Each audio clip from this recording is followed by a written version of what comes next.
everybody, welcome to Impossible Coin. Our top priority this week. Welcome back, Tegan! Yay! I'm back! What's going on, Tegan Somerset? I'm back from Canada. Ask me anything. Did you get arrested? No, I did not get... Although I was questioned at the border twice. Uh... Not, like, pulled aside for questioning, but, like, definitely, like, the border agents were like, you're what? Was it a Mountie? No, it was not a Mountie. It was a very nice woman who spoke English and French. Neat. She was like, hello, bonjour, and I was like, hi! She was very nice and reminded me of my grandma. Nice. She's like, what are you gonna do in Canada? And I was like, I'm up here visiting a friend for the weekend. And she's like, how do you know this friend? And I was like, what? And she's like, well, she's in Canada, you're in the United States. How do you know her? And I was like, internet? And she was like, okay. But when I told the US guy on the way back, he's like, what do you mean, internet? And I was just like, we write fan fiction together? And he was like, oh, okay. That's fun. Just like, rolled his eyes, and then he's like, do you have anything in there? I was like, I got some Sprees. Wait, Sprees are a candy, right? Sprees are an American candy. I brought them from the US, didn't eat the entire bag on my way up, and like, had to take them back with me. So they crossed the border twice. And it was just like, yep, I don't know. I got these Sprees still. And he like rolled his eyes and was like, well, welcome home. Okay, now I saw something about an accidental landmark thing. Yeah, I accidentally saw Niagara Falls. What? I took the wrong exit on my way back. So on my way out, I crossed the Queen's Peace Bridge, which is like right over the big lake. It's a big bridge! Holy fuck, that was terrifying. If you don't like driving over bridges, don't fucking drive over that one. Cause like, not only are you way up in the air so that all the shipping tankers could go underneath you, but like, damn, it's thin, and there's construction on it right now, and it's like, I hate this. And it's like, literally probably a 20-minute drive to cross the bridge that you hate the entire time. Was there a toll on it? No, there was a toll when I entered Canada to like, drive on the highway, and that was it. Okay. Only one toll. It was like $3. Nice. It was great. When they do construction on bridges and stuff, they paint the lines orange too, so you know you're definitely in a construction zone. It's good. I was like, oh, I wonder what this orange paint means. Oh, look at all them barrels. But on my way back, my GPS was like, there's a 30-minute wait if you're crossing the Queen's Peace Bridge due to an accident. And I was like, fuck. I don't want to do that. And then I'm like, da-da-da-da-da. I wonder if I could cross at Niagara Falls. And then I just took the exit to Niagara Falls. Because, I just did. And then my GPS was like, recalculating. Continue. And I was like, oh, jeez. And then all of a sudden, like, I was on this bridge. And then there were the falls. Right there. Out my window. And I was like, man, I want to look at the falls. But I can't look and drive straight. So I'm just going to wait until I come into traffic. And then look. And then not. And I'm like, man, I want to go see it for real. I mean, I saw it for real, but you know what I mean. Like, I know what you mean. Do the touristy part of it, where, like, you go to the falls and be like, wow. Because, like, wow, they're big. Wow. Like, it's not just that they're big, but, like, wow, that's some video game-ass art right there in reality. So, wait, are you saying that life imitates art right now, Tegan? Art imitates life. But only the best parts of life, I think. Did you check to see if there was a cave behind Niagara Falls? I didn't get close enough. I was driving over a bridge over the lake, and then I was at the border. Tegan, that was the Legend of Zelda thing to do. I know it was. That's why I gotta go back. I put a little marker there so that I can reinvestigate it later. Okay. Breath of the Wild style. There is probably a really good-ass shrine back there. Like, probably, yeah. There's probably a silver rupee in it. Yeah. God. And maybe an ice sword. Definitely not one of those shrines where you have to, like, use the gyroscopic controls to, like, move a fucking ball around. No. It's one of those ones where you gotta, like, freeze time on a thing so you can run across it, but also not get crushed by one of those giant stone balls. Oh, all right. It's a good time. How long was your Canadian drive? 5.5 hours, almost 6 with like construction and border crossing. Okay. That's not bad. Yeah. I could have gone, there was like a 6.5 hour route that would have taken me up through Michigan, but Ohioans are opposed to Michigan, so. Wait, I was opposed to it because it was a longer drive. is it like a football thing? Yeah, it's a football thing. I feel that. Our college teams are, it's the Ohio State versus Michigan Yeah. are the big local rivalry. So, all right. What's the most Canadian thing you did? I ate poutine. I think that's- fries? I think that's, yeah, it's French fries with, like, balls of cheese and gravy on them. Right. I think that's the most Canadian thing I did. I mean, I went to the CNE, which was the big county fair sort of thing, Okay. and that's where I had the poutine. It was good. I also had a burger where ramen was the bun. That was interesting. I've seen those. I I don't, don't know how I feel about it. the ramen noodles aren't cooked in broth, so, it doesn't taste particularly great. I feel like it would be better if there was some sort of flavoring in the, whatever the water is that they cook the noodles in. Mm. You know, because otherwise it's just like, if you end up with leftover ramen bun, you're just like, these aren't that great. You know? Yeah. Yeah. Yeah. The other thing that was exciting was beaver tail, which is not an actual beaver's tail. It's like an elephant ear, but it's just laid out in the shape of a beaver tail. And then it's covered in stuff, like various stuff. And I got ours covered in cinnamon sugar and lemon juice, which was like, oh, that's gonna be disgusting. And then it was fucking delicious. Neat. I was like, man, I want to take elephant ears and put lemon juice on them now. Tasty. Poor elephants. Good. They're tasty. I ate the whole thing. But yeah, it was a good time. I didn't eat a lot of stuff. But when I ate a bunch. You know. That's cool. Well, Tegan, I'm very glad you were not arrested in Canada. I don't know what I would possibly do to get arrested in Canada. Well, obviously, it's like sneaking fan fiction into the country, Tegan. No, I didn't sneak fanfiction into the country. I wrote it while I was there. So I guess it's not getting into my brain, but you know. Okay. Yeah, they can't arrest you for that. Not Nope. yet. A hot fan fiction jam session. Okay. So, Tegan, Yeah. tell me about this new Prey expansion. Moon Crash? Yeah. Fucking stressful. More stressful than running a cafe and trying to raise a baby dragon while your mom's in a coma. Okay.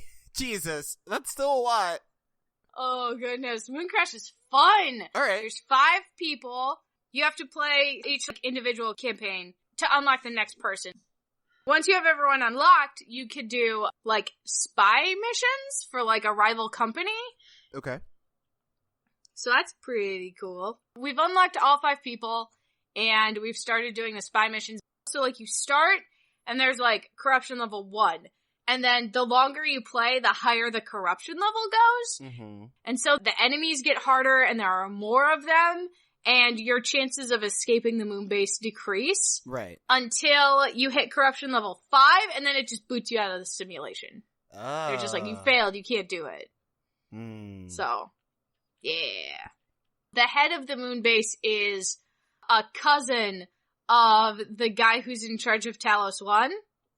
So he's like, you might not make it off the moon base, so transfer your consciousness into this robot, so if you don't make it off the moon base, at least you'll be okay. Like, we'll still have all the research and stuff. Mm-hmm. And you're like, okay. And so you copy yourself into the robot, and then the robot's like, extra instructions located, destroying original. And you're like, what? Oh no. And then you're dead, and it just launches your consciousness up to the moon base. It's like, successfully escaped, kind of. Mm. And you're like, yay? Maybe? Alright. Oh my goodness, it's a good time. The mix-ups. Basically, there's like 2 main ways to escape. You either go to the one escape pod that remains, or you can like jettison yourself out into like a supply tank. Alright. But if you do the supply tank route, you need like a certain amount of food and water on hand because you have to survive to the point where you actually like would land on Earth. in this supply tank with a dead body in it. And that's how we've been getting everybody out. Just because it's easier to get to the supply tank as long as you have enough food. Okay. It's fun. It's stressful as fuck. Like, Alex was playing it the other night. He, like, builds these things that let you, like, go back in time a little bit, which pulls the corruption level down. Mm-hmm. So you can, like, avoid getting booted out of the simulation and give yourself more time to, like, figure it out. And, like, oh man, we made it with, like, 1 second left! And I was just like, oh, we're gonna die, we're gonna die, we're gonna die, we're gonna die! And he, like, jumped into the thing, and the thing closed, and there was a phantom on the other side of the door. We're like, oh god, don't let it glitch in here. Oh god, oh god, oh god. And then it was like, starting launch sequence, and we were like, oh, yes, yes! And then, like, we get launched into space with this dead body floating around in this containment unit, because I was like, can't you, like, pull that out of there so we don't have to deal with it? And he was like, I could, but also, there's a phantom out there, and I don't want to do that. And we're like, okay, that's fine. And then we're like, looked at the time, we had like 1 second remaining before we would have been booted out of the simulation. We're just like, holy fuck.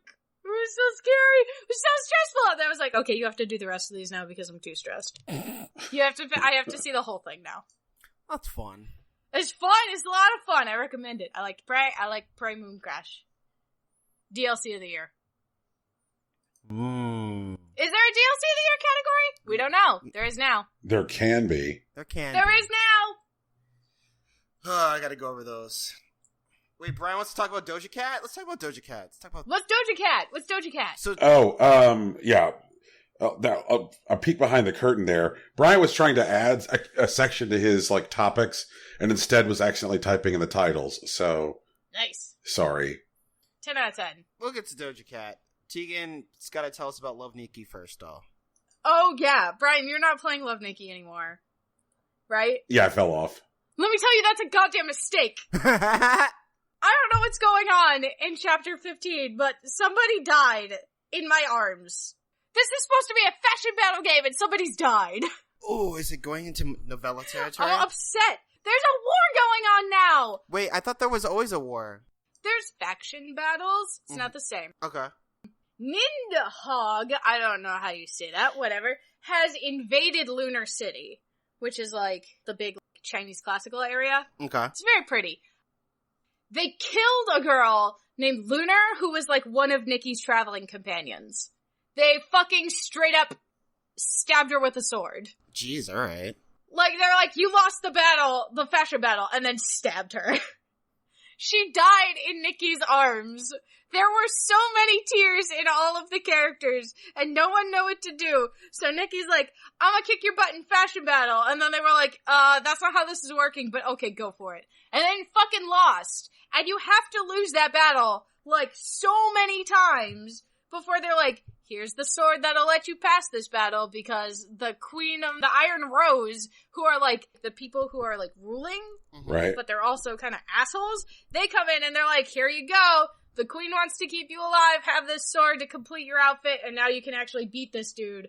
And then some dude comes and takes Lunar's body out of the city, and he's like, I gotta go return her to her family. And you're like, what the fuck is going on? Why are people getting stabbed? Why is there blood? Why are people dying? This is a fashion battle game. This is not supposed to be. And now there's a war event going on where, like, you have to pick a side and, like, do the fashion battles for that faction? I don't know what's going on. Oh god, I'm nervous. I don't know what's going on anymore. What happened to this game? This was just a fun fashion, point and click dress up adventure, and now shit got real, and I don't know. And Lunar's still in the cover art, and she's dead, and I'm sad. What if she's not dead? No, she's totally dead. They're like, she died. She loses all the blood. It gets all over everything. Like, she dies. She's dead. She's done. But, like, you know, this might be the type of, like, novella comic book setup where, like, someone is totally dead, like, 100% dead. And then, like, 20 chapters later, they're just like, by the way, it turns out they survived, and it's just like, She what? had a fucking goddamn dramatic death scene. They do that where she was sometimes, reaching to the sky and then collapsed onto the ground in a pool of her own blood. Like, literally, that's how they describe it! What is going on? I don't know. What is wrong with this? They might bring her This back. was supposed to be a fun game. And now I'm stressed. Tegan's so stressed by video games this week. Video games make me stressed. They raise my blood level. My blood pressure. Blood pressure, yeah. No, I can relate. Oh. I had a tough time this week too. What do you mean you had a tough time this week? I played some fucking games this week, Tegan. Really? Yeah. No way. What games? So Oh, we didn't talk about Diva. Oh well, that's okay. We'll talk about her later. No, we should talk about fucking Diva because I have a problem with the Overwatch fandom.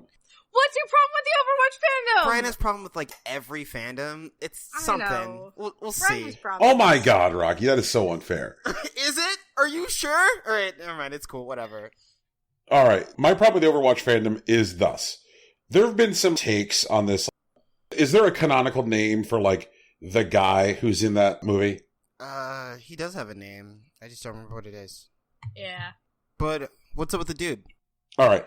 In the movie, there's like a little scene which is cute where like Diva is like, I guess like rattling off the good things that are there. She's like, there's good food and blah, blah, blah. And it ends with like, and friends, and it like cuts to him. Mm-hmm. Mm-hmm. I've seen like a lot of hot takes which are like, that's right, you're a friend, Mr. Man, a friend. His name's Payon. Wait, what's his name, Tegan? Payon. Okay, so Taeyeon's a friend. Right. With a P. Oh, Payon? Yeah. Payon. Sorry. Payon's a friend. He's a good boy. True. But a lot of these takes I've been seeing are like these like weird, like hostile fan takes, like that what that scene was supposed to be about was like shutting down unwanted romantic advances. Okay. And I'm like, what? How the fuck is anybody getting this out of this movie? That like that's what that scene is about. Like, how the fuck is anybody getting that out of this? It just seems to be that like there's some like weird, strange baggage to like Overwatch fandom at this point, because I'm like, how could anybody watch this cute little movie and get that scene is about shutting down unwanted romantic advances? Like, I got none of that out of that scene. But I've seen that like hot take at this point like upwards of 20 times on the internet. Oh, just that they're not romantically involved? Well, no, that scene is specifically about her shutting him down. Like, that's her trying to like, oh, she's letting him off easy. Like, this scene is about her shutting him down. Okay. And I'm like, how is anybody getting that from this? I mean, I've tried to shut people down that way before. So, like, that's an experience I have lived. So, like, I could see that interpretation easily. Like, I think you're my friend. Like, fucking stop hitting on me, dude. But without saying, fucking stop hitting on me, dude. But there's nothing that he does preceding that indicates that he is hitting on her. And, like, just... I don't know. It just seems like Blizzard signaling that they're not romantically involved. Yeah. I think that's all it is overall. Yeah. But... I mean, I understand that there are people that read that a bit more aggressively, but, like, that happens, I guess. I haven't really seen that take that much, to be honest. But, I mean, they're able to hold that opinion. It's just one of those things. Like, Tracer has a girlfriend, and, like, Diva doesn't have a boyfriend right now. That's cool. Whatever. She has a guy that's her friend. Yeah. Like, very specifically, her friend, not her boyfriend. So you can continue to ship her with all the girls. Let's be fair, like, that's what fucking Blizzard is doing, because, they are nothing but cold calculating guys in rooms, with, like, dry erase boards and PowerPoint presentations, and they're like, sir, we've noticed that the Tumblr prefers that, well, how can we put this and not have it look bad for us if we ever have to, like, disclose it in an SEC filing? They like it when the characters have gay romances. Can we have Soldier 76 and Reaper cuddle? Can that happen? Probably No. not. Yeah. Yeah. God, Yeah. no. They hate each other. They can be pre-war buddies, though. Yeah. Like, that's cool. I don't know. My problem is just the aggressiveness of the take. Like, Okay. there were people who were like full on, like, fuck that guy. He doesn't get it. He doesn't get it. And I'm like, what does he not get? Like, where the fuck are you people getting all this? Like, I'm sure the guy's fine. Like, I understand if there was a real life equivalent of this dude, we might have people with these aggressive takes, like taking to his Instagram and shit. I totally understand that. But the dude's not real. Yeah. And he's never going to get that hate. Yeah, no, and that's fine, and that's probably what makes it okay, but just, I guess that's what happens when you have, like, this passionate a fandom about something that doesn't actually have, like, a large, fleshed-out single-player campaign, is that, like, most of the storytelling which is going on is happening inside of people's heads. Yeah. It's amazing to me that one character telling another character, or not even directly saying, like, because she doesn't even say, like, you're my friend. She's listing off the benefits of that. She's like, good food and friend. Like, but that something like that could so aggressively set off a fandom just was surprising to me. There is no chill. Yeah. Like, this it's the shipping wars, man. Sometimes you dodge the mortar, sometimes you're on top of it. Like, what are you going to do? But outside of that, because, I mean, I saw that scene and I literally felt nothing about it. So, I mean, I enjoyed the rest of the short. Like, D.Va actually, like, having, like, PTSD and being, like, a workaholic is actually kind of interesting. I really appreciate them, like, really taking that risk. Mm-hmm. And also, I actually like the way that Peon's, like, low-key fascinated by, like, fame. He wants to see what that's like. And, like, D.Va's just totally like, it's not worth it. Like, we have all the best stuff here. I think that's really cool, because, like, even on this show, kind of trash D.Va for appearing, like, immature and, like, goofy. She seems, like, really, like, aware of herself. And I like seeing her like that. I want to hear about the squad that got their ass kicked in. They got bodied. They did! Like, everybody's out except D.Va. Everybody's in the shop. Everybody's stuff is in the shop. Like, I love that it's like, they're all different styled mechs. They're all goddamn gamer tags that they're using for, like, their actual, like, names. Yeah. But also, like, who's Demon? Who's Demon? And why does she look like D.Va? Are they siblings? Is that her older sister? Please, Blizzard, can I have her hat and jacket as merch to buy? Can I give you money? You give me a hat. Can I give you money? Will you, make cans that say the little phrase when you open them? Can I get this squad in my video game? Please. Also, thank you for making it like like D.Va fucking eats Doritos and drinks her own brand of energy drink because... That comes with, like, lights and, like, music, apparently, when you open it. Right, yeah. Yeah, I love it. I love future Korea. Also, it's a good place. That fight scene with those robots, and, like, D.Va was actually, like, so hardcore that she, like, blew up the mech while she was in it. That was so hard. Like, yeah! The sick as shit. She was like, we're just gonna fucking go for it. And this thing isn't overheating fast enough, so I'm gonna launch myself out of it and then blow up my mech. End up, like, fucking trashed in the ocean. And then the fucking Korean propaganda machine is gonna be like, everything's fine! Meanwhile, she's got a broken leg, for sure. And a broken arm. And is like, I'm just gonna rebuild my mech. Okay, bye! Like, Jesus. We stand. I love it. I love it. You know that while that foot and that hand are recovering, she's totally going to be, Twitch streaming the IRL category and be doing like fucking ASMR streaming at like 4 a.m. Like, hey everybody, I'm going to read you the label for Mountain Dew. Oh God. Yes. But I thought she can't stream because, like, the propaganda machine needs to tell everyone that she's okay. She could probably stream some stuff. She just wouldn't be able to show herself on the stream. Okay. You know? Like a really zoomed in, like, camera angle. Yeah, right. She could do, like, her face up and be like, see, I'm fine. I just got this scratch on my face. It's NBD. She's the kind of person who would be like NBD also. Wait, NB Diva? NB Diva? Oh my god! Right. NB Diva is this one, and, like, with, like, the sling and the cast and the half-built mech, and she's just like, it's NBD, I gotta go out and do my stuff. She's gotta handle her business. Oh, I love it.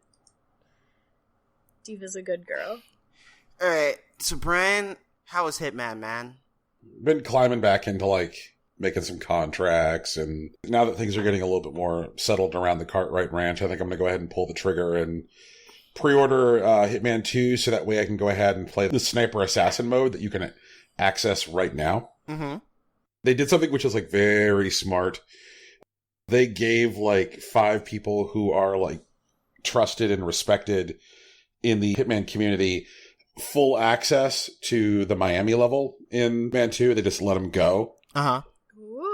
Which was, like, better than what they gave, like, the press at E3.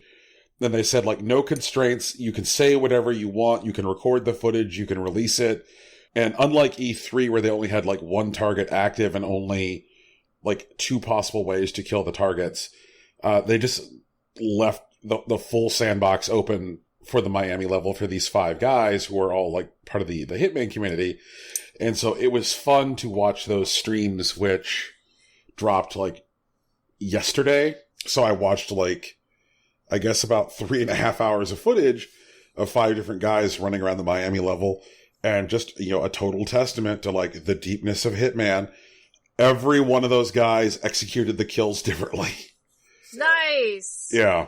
Well, there's one where one of the targets that you're killing in this Miami level is a race car driver, and she does this thing where she challenges her biggest rival to a drinking contest after every race, and he always turns her down.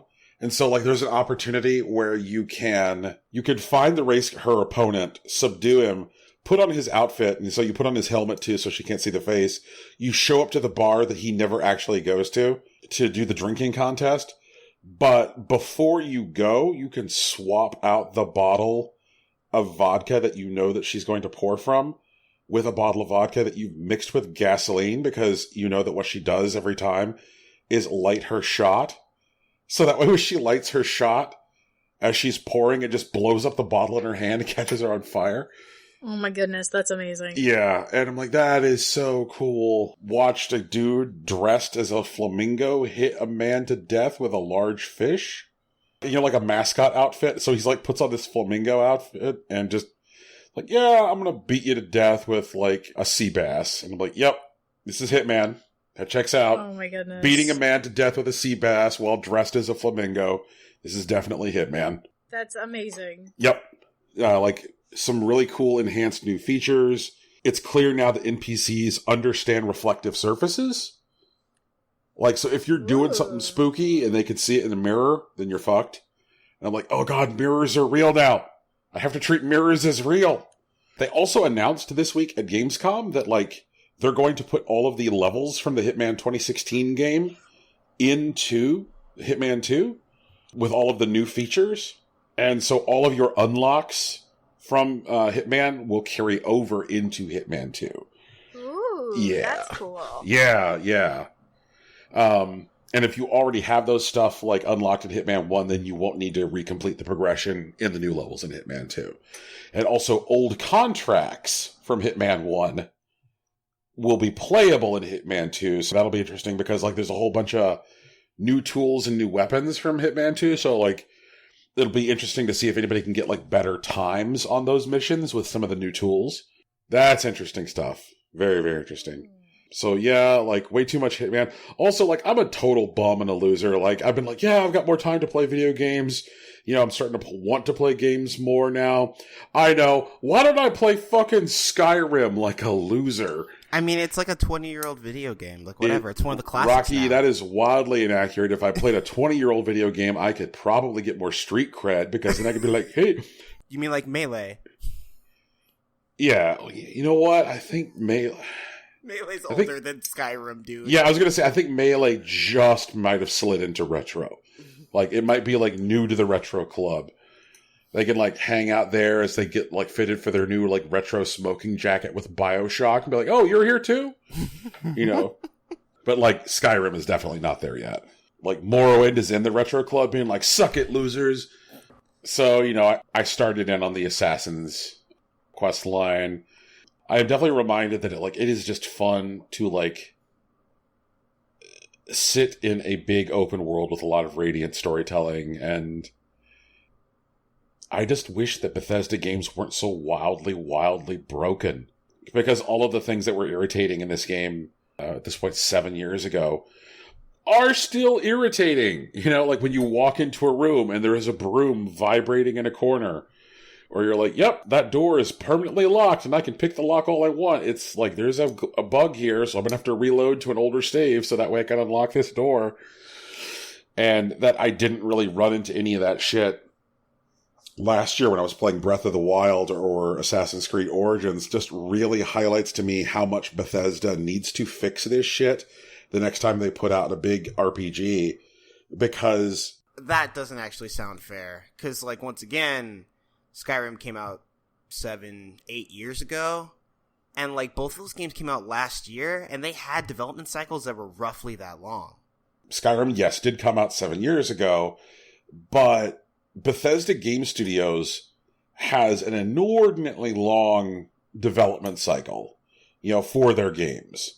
A development cycle for their games which is longer than the development cycle of most major first-party games, and an advantage that they had over Breath of the Wild and over Assassin's Creed Origins is that Bethesda Game Studios has been using the same engine for their open-world RPGs since Morrowind. They're not even developing an engine. The Breath of the Wild team had to develop an engine. Right. The Assassin's Creed Origins team had a series that has been annualized for the last 10 years, and they threw out their engine and built a new one. Mm-hmm. Both of those teams could have used existing tech. I'm just saying. If I want to do hardcore nasty sneaking, I don't want there to be vibrating brooms. Or items mysteriously disappearing from my inventory, and so on. Well, I mean, sometimes you get them, sometimes you get got. Does that apply to, literally everything in life, though, Rocky? Yeah, man. That's why I'm surprised that you're surprised. Well, I can just not get got if I don't get the Bethesda RPG. That's a good way to, ensure that I don't get got. Oh, Jesus. All right. Although I feel like you're victim blaming, Rocky. Really? Oh, no. Oh, man. Okay. Oh, that's funny. I'm sorry you had a bad time playing your video game, man. I hope the next time you play a video game goes a lot better. No, I guess what I'm saying is that, overall, I'm enjoying playing Skyrim. I just wish it wasn't broken. Well, no. Well, maybe if you didn't buy a broken game, Brian, you wouldn't be disappointed. See, that's Tegan victim blaming, alright? I just said, oh, Jesus. The comparison to, Breath of the Wild and Assassin's Creed Origins was unfair because they arguably came out in different generations, and they had very different development cycles. How long was the dev cycle on Breath of the Wild? When did they start that fucker? Have they admitted to when they started that fucker? I think it's on the copyright. I want to say it was a 7-year dev cycle. They started it 1,000 years ago. Yeah. They started it back in, the 1980s. Let's be real.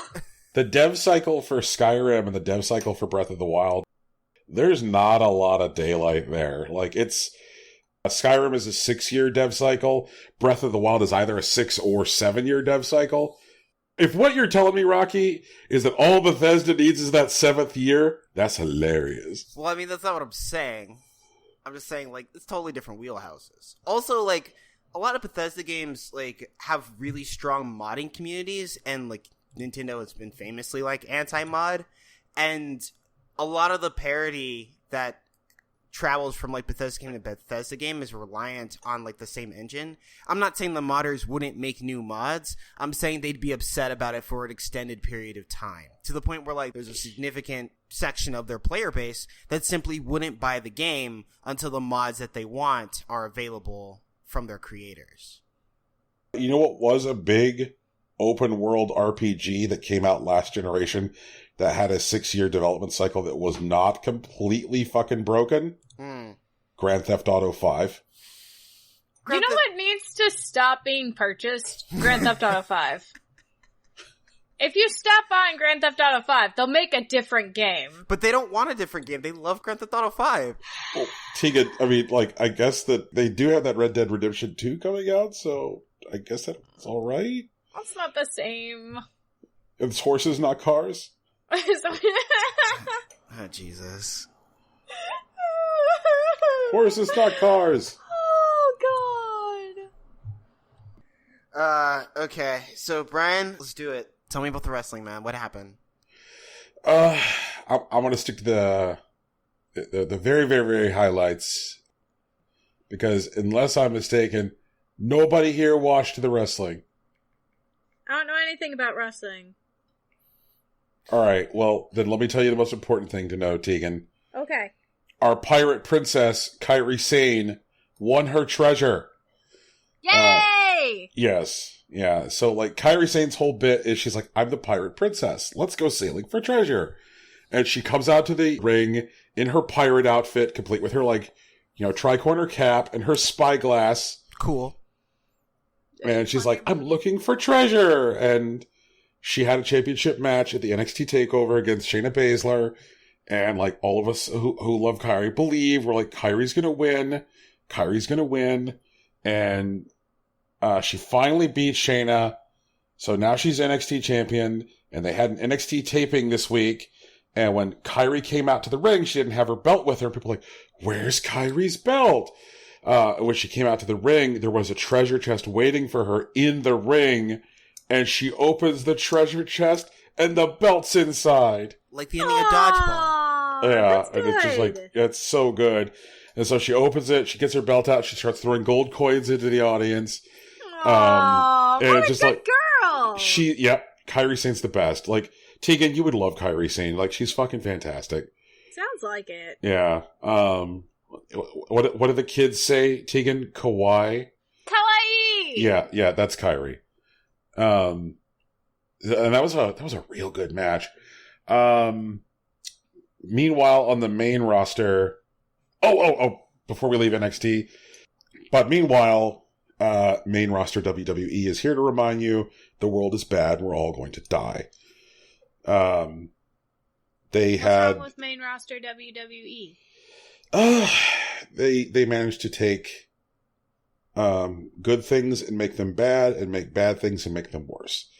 So they had the SmackDown Women's title, which should have been good fun. It was supposed to be the coronation of Becky Lynch because everybody loves her. Becky Lynch is she's good, she's pure, she's hardworking, waiting for a while for her title shot. She's a plucky can-do babyface, and she's like, it's going to be my time. And we're like, oh, Becky Lynch, the fighting Irish, it's your time. And so then Charlotte Flair, in this triple threat match, pins Becky, who's been like on this like several month journey to get a title shot. And after Charlotte pins Becky in the triple threat match, instead of like pinning the champ, Becky turns on Charlotte and is supposed to do a heel turn and turn into a villain. But, like, the audience wasn't having any of it. Or, like, so when, like, Becky turns on Charlotte, the audience was supposed to boo. Mm-hmm. The audience did not boo. Instead, they started cheering Becky. Because they're like, fuck. Oh, yeah. Because the audience still wanted Becky. And they're like, yep, I'm not having any of it. And so, like, the writers are doubling down. They had Becky come out on Tuesday on SmackDown and say things like, fuck you guys, fuck the fans. Even when they have Becky out there talking about how the fans suck, the fans still cheer Becky. That's how much they love Becky. They're like, fuck yeah, step on us, Becky! Pretty much. It's like, why are you guys doing this? Like, Becky Lynch is like the most lovable baby face ever. Like, everyone loves this woman. Like, she would do the coolest, like, little baby face touches, like, before they turned her. Like, she would come out and, like, as she was walking to the ring, because she has kind of like a steampunk theme, she would always find a little girl in the front row and, like, give her goggles and tell her to believe in her dreams. Oh, yeah. It's good! Exactly. See, Tegan, I'm telling you, there's things in wrestling that you love. That's good. That's a good. Right. Brian's really and so they took that, They took that and tried to turn her into a villain. They took somebody like that and tried to turn her into a villain. I mean, anime tries to do that all the time. Yeah. Oh, okay. You see, then I guess you would understand this bullshit. You would probably be able to, walk me through it. Tegan, you might be able to provide the emotional comfort I need in these trying times of Becky Lynch heel turns. Because I gotta tell you, like, it's been a struggle. Me and Twitter are not having it. Oh, no! Yeah. Like, Twitter is angry about the Becky Lynch heel turn. And let's see here. They also finally had the Roman Reigns coronation. They put the belt on him. They had him beat Brock Lesnar, and Brock Lesnar's weird teeth. Oh, when you said that thing about the combos, oh no, I got sick. Disgusting. Those awful goddamn teeth, get them away. Tegan, you might need to give a point of reference to our audience because they have no idea what you mean when you said that thing about the combos. A fucking goddamn Brian sent an advertisement to us in the group chat for combos at wrestling, and he was like, oh, they're selling Brock Lesnar's teeth now. And I was just like, because I remember those teeth and they were awful, and they do look like combos, and I like combos. Okay, so guys, we're going to take 2 steps back just real quick. 1, combos are a snack food that are made of pretzels that have a cheese filling in them. Not always pretzels and not always cheese. Okay, but the point is that there is a container and there's a filling. There's a tube and there's a filling. Okay. The filling's exposed on both ends. And it's delicious. Right. But Brock Lesnar's teeth, it looks as if someone like grinded down the tops of all of his teeth, so they're all just open holes. And then filled them with like brown goop. Yeah. Which I know that's like tartar. Ugh. Which is nasty. weird because, Brock Lesnar definitely has teeth money. Like, he could pay a dentist to fix his teeth. But he doesn't. He could buy a whole new set of teeth. Yep. And he just lives his life with his, like, open-faced teeth for some reason. And they look suspiciously like combos. Like, yeah, I don't get that. I mean, that guy gets $10 million a year from WWE. That's fucking teeth money. That's a lot more than teeth money, Brian! That's like backup teeth money. That's like backup for the backup teeth money. I want that much money. Tegan, you gotta win like Brock Lesnar. Or, grind down your teeth or whatever. What if can't I just look cute and be in the ladies WWE? Because this sounds like way more fun. Okay, guys. Okay, I need to talk to some people. I know there are people out there in the world that are influencers that appear to simply be cute and they're making money. But the thing is that they did some shit and they did it enough to the point where people just believe that they can just be cute and make money. But they have to do the things first. It's important. I want to just be cute and make money. Well, you gotta do I'll do something, but I don't know what I gotta do. Yeah, that's the thing. You gotta pick a thing, Tegan, and then afterwards you can be cute and you can be the person that did the thing. It goes for you too, Brian.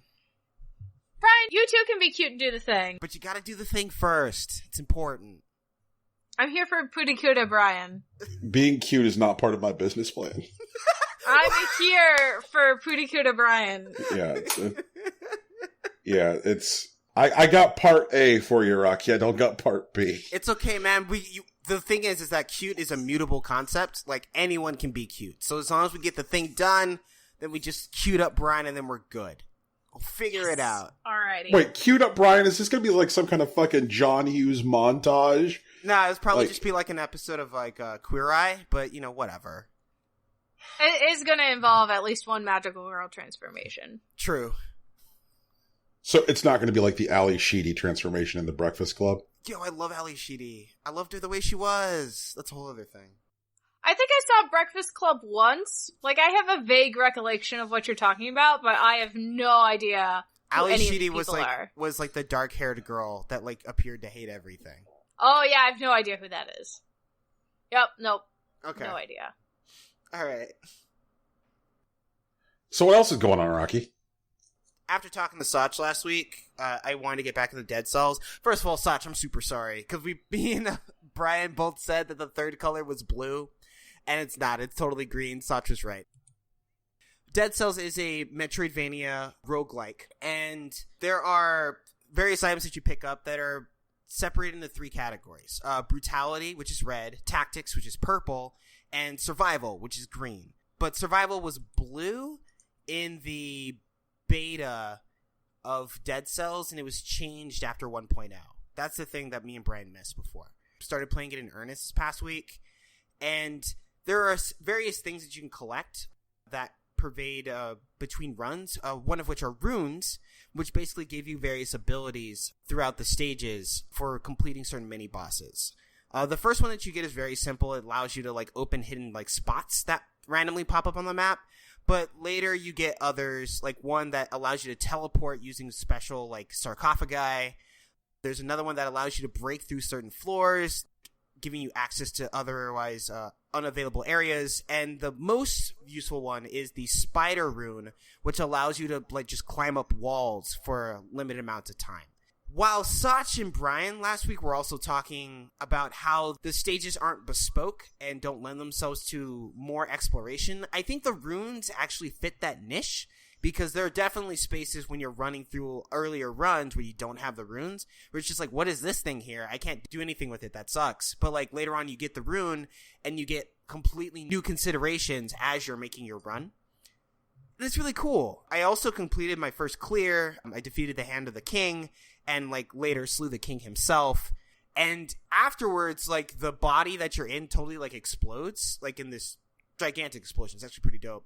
And you basically crawl like as like the weird cell bacteria thing into this like pipe that takes you back to the initial room. And the game essentially starts over again, which is really like weird and frustrating in a way that the game actually acknowledges. It gives you a small cutscene where the player character is basically about to start his next run or its next run. Mm-hmm. And it's just like, I killed the king. Like, he's definitely dead, but nothing changed. Why did nothing change? What does any of this mean? Because the entire island of Dead Cells is affected by a disease called the malaise. And it corrupted everything that lived there to the point that everything there, with the exception of the collector, who seems to be modified in some way, and some of the characters that basically provide other skills and abilities to you, are some form of monster. And I know there's at least 4 runs, because one of the things that happens when you clear the game, you unlock something called a boss cell, which increases the difficulty of the game by reducing your ability to heal and adding more powerful monsters in larger quantities. And each time you clear the game, you get another boss cell, and the maximum at the moment is 4. And I've seen the 4 boss cell runs, or quote-unquote nightmare mode, and they are horrifying. I don't want to do it, but I kind of want to do it. I think the game is really deep and interesting. There are a lot of things to actually explore, and the roguelike nature of it is very well executed, and I think it actually adds to the Metroidvania aspect of the game rather than detract from it. I got to get back in there. Like, now that it's on Switch. Is that what you're playing on, Rocky? Yeah, I'm playing on Switch. Yeah. Now that it's on Switch, I got to get back in there. Man, great. My first clear, I actually did it with a mostly survival run with like some tactics. But like, I was kind of just doing survival on a whim, and I got 2 really good colorless items. Oh, that's right. We didn't talk about colorless items. Do you know about those, Brian? I don't think so. Okay, so when you're playing Dead Cells, and for anyone that wants to play Dead Cells, this is really important. There is a reflex to play a balanced like build where like you want to increase everything like in an even manner, because what'll happen is that like when you pick up a level upgrade, you get decreasing returns, and the other part of it is that each one increases your health like similarly the same amount until like you start specifying in one thing. For example, at level 1, if you pick green first, you get 60 extra health. If you pick red first, you get 50 extra health, and you get 40 extra health if you pick purple. And those numbers will decrease over time, but in similar increments. You always get a bit more health in green than red, and a little bit more in red than purple. But the actual strat is to pick one, red, purple, or green, and just level that one indefinitely, because what you get access to later, if you clear the first boss, or sometimes in very rare drops, you'll get access to things that are called colorless items. And colorless items doesn't care which skill you spec, it only uses your highest level spec. So the idea is to pick one and put your skills in one of the things, because no matter what, like you can get, for example, a balance blade, which is normally a red weapon, in the colorless flavor. So even if you put all of your skills in green, if it's colorless, it still gets like a level 16 weapon as opposed to a level 1 or level 2 red that you would have otherwise. So in the run that I actually cleared, I got a colorless shield, and I got an ability called Pyrotechnic, which is normally a purple ability, which is arguably one of the best abilities in the game. You just throw fireballs at a distance, and it was fireballs that would drop oil, and every time I hit an oiled enemy, it would deal critical damage. So, like, I was just throwing orbs at people for an outrageous amount of damage. Damn. It's fucking ridiculous. So, like, spec into one thing, keep fighting until you get colorless. Survival's a good thing to start because parrying is a really great ability that the game doesn't really have counterplay for. Mm-hmm. Tactics will ultimately give you the best DPS because you get, like, stuff that reduces cooldowns on skills. You can just kind of throw down like sinew slicers or like whatever item that's like throwing out damage to enemies and just let those things go nuts while you destroy stuff from a distance. That's just really useful. Also, the ice ability, if you get that pretty early on, it's worth holding on to until you get colorless because it's like a really great utility. Like it freezes anything that you can't kill in one hit, and it usually kills anything that can die in one hit. I got to get back in there, man. Yeah. Like, you're giving me the itch, man. I want to tell you about something I did dumb this week. Uh-huh. Because it's Dead Cells relevant. This is also how I ended up playing Skyrim. I was like, I remember that there were 2 games I wanted to buy on the eShop. And so I loaded up the eShop, and I was like, it was going to be Dead Cells and something else. Uh-huh. And I got in there, and I couldn't remember what the other one was that I wanted to pick up. And I was like, fuck it, then I won't buy either. What do I already have on this Switch? Skyrim. Let's play that. Oh, jeez. Yeah. So I play the shit out of Dead Cells, and now I'm on hard mode. Hard mode specifically does 2 things. 3 things. 4 things? 4 things. Okay, so it allows you to get access to the next boss cell. So if you clear the game on hard mode, you get the level 2 boss cell. Right. On your actual run, it allows you to upgrade your weapons even further. Usually when you take a weapon into like the interim stages, you can upgrade your weapon to like the plus flavor of it. So like you can't get from 3 to 4, you just get like 3 plus or 4 plus, etc. In hard mode, you're able to upgrade your weapons to double plus instead of just single plus. In addition, it reduces how often you're able to, refill your flasks and your health. Which is why, like, upgrading your health flask is one of the first things you want to do, even though it costs a lot. Because you'll run into, like, the stage or, like, the break area, and then you'll run past the thing, and you'll see, like, oh, the flask thing is broken. I can't refill my health or my flasks. Fuck, I really wish I had more of these. And so, you gotta do that. Also, fighting everything isn't super relevant unless you're, like, farming for gold or cells. Right. And even then, if you just go for the speed run, yeah, Dead Cells is dope. You should play it. It's going to try you sometimes. Like, it's definitely going to, like, try to get in your face, especially when you get your first couple of clears. But it's a really good game. It's worth the time. Shadows to Motion Twin. I was really excited when they announced it, and I'm really glad that I have it in my hands. That it's a real thing in the world. And for the record, I believe that I was ranting and raving about how good Dead Cells was, like, I believe last July. Yeah. So, Yeah, I think so. Yep. I am glad that there is now, like, a giant wave of Dead Cells popularity right now. It's so darn good. Okay, so I'm going to talk about Monster Hunter. I've been working through Behemoth, and Behemoth Extreme came out this week. Behemoth Extreme is obviously a harder version of Behemoth. Basically, it's able to do most of the same things, but it gets a lot scarier a lot earlier, and all of its, like, casting is a lot faster. For example, there's an ability, Charybdis, that summons a tornado that targets a single teammate, and usually in the normal mode, you get, like, about 4 seconds to run around with the tornado before it goes off. In this one, you get 2 seconds. It's like, it's casting, it's cast. And so, like, you don't get a lot of time to, like, run it to the edge. So it's a lot tougher to set up. But what you get for clearing Extreme is the Behemoth armor as a skin. So you can put it over any armor set, and you get an official title. So, like, It's mostly just street cred. While I have a couple behemoth clears, I've switched off of dual blades and like I'm starting to use heavy bowgun. It makes it a lot easier fight because you don't have to dodge most of its shit because you're just at range. But like finding like weak spots for consistent damage is pretty tough. But I did see some people that have been running some really interesting shit. Like spread heavy bowgun like as like the tank is actually really in the meta right now. Like I've seen people just shadow tanking with like a giant gun. It's super dope.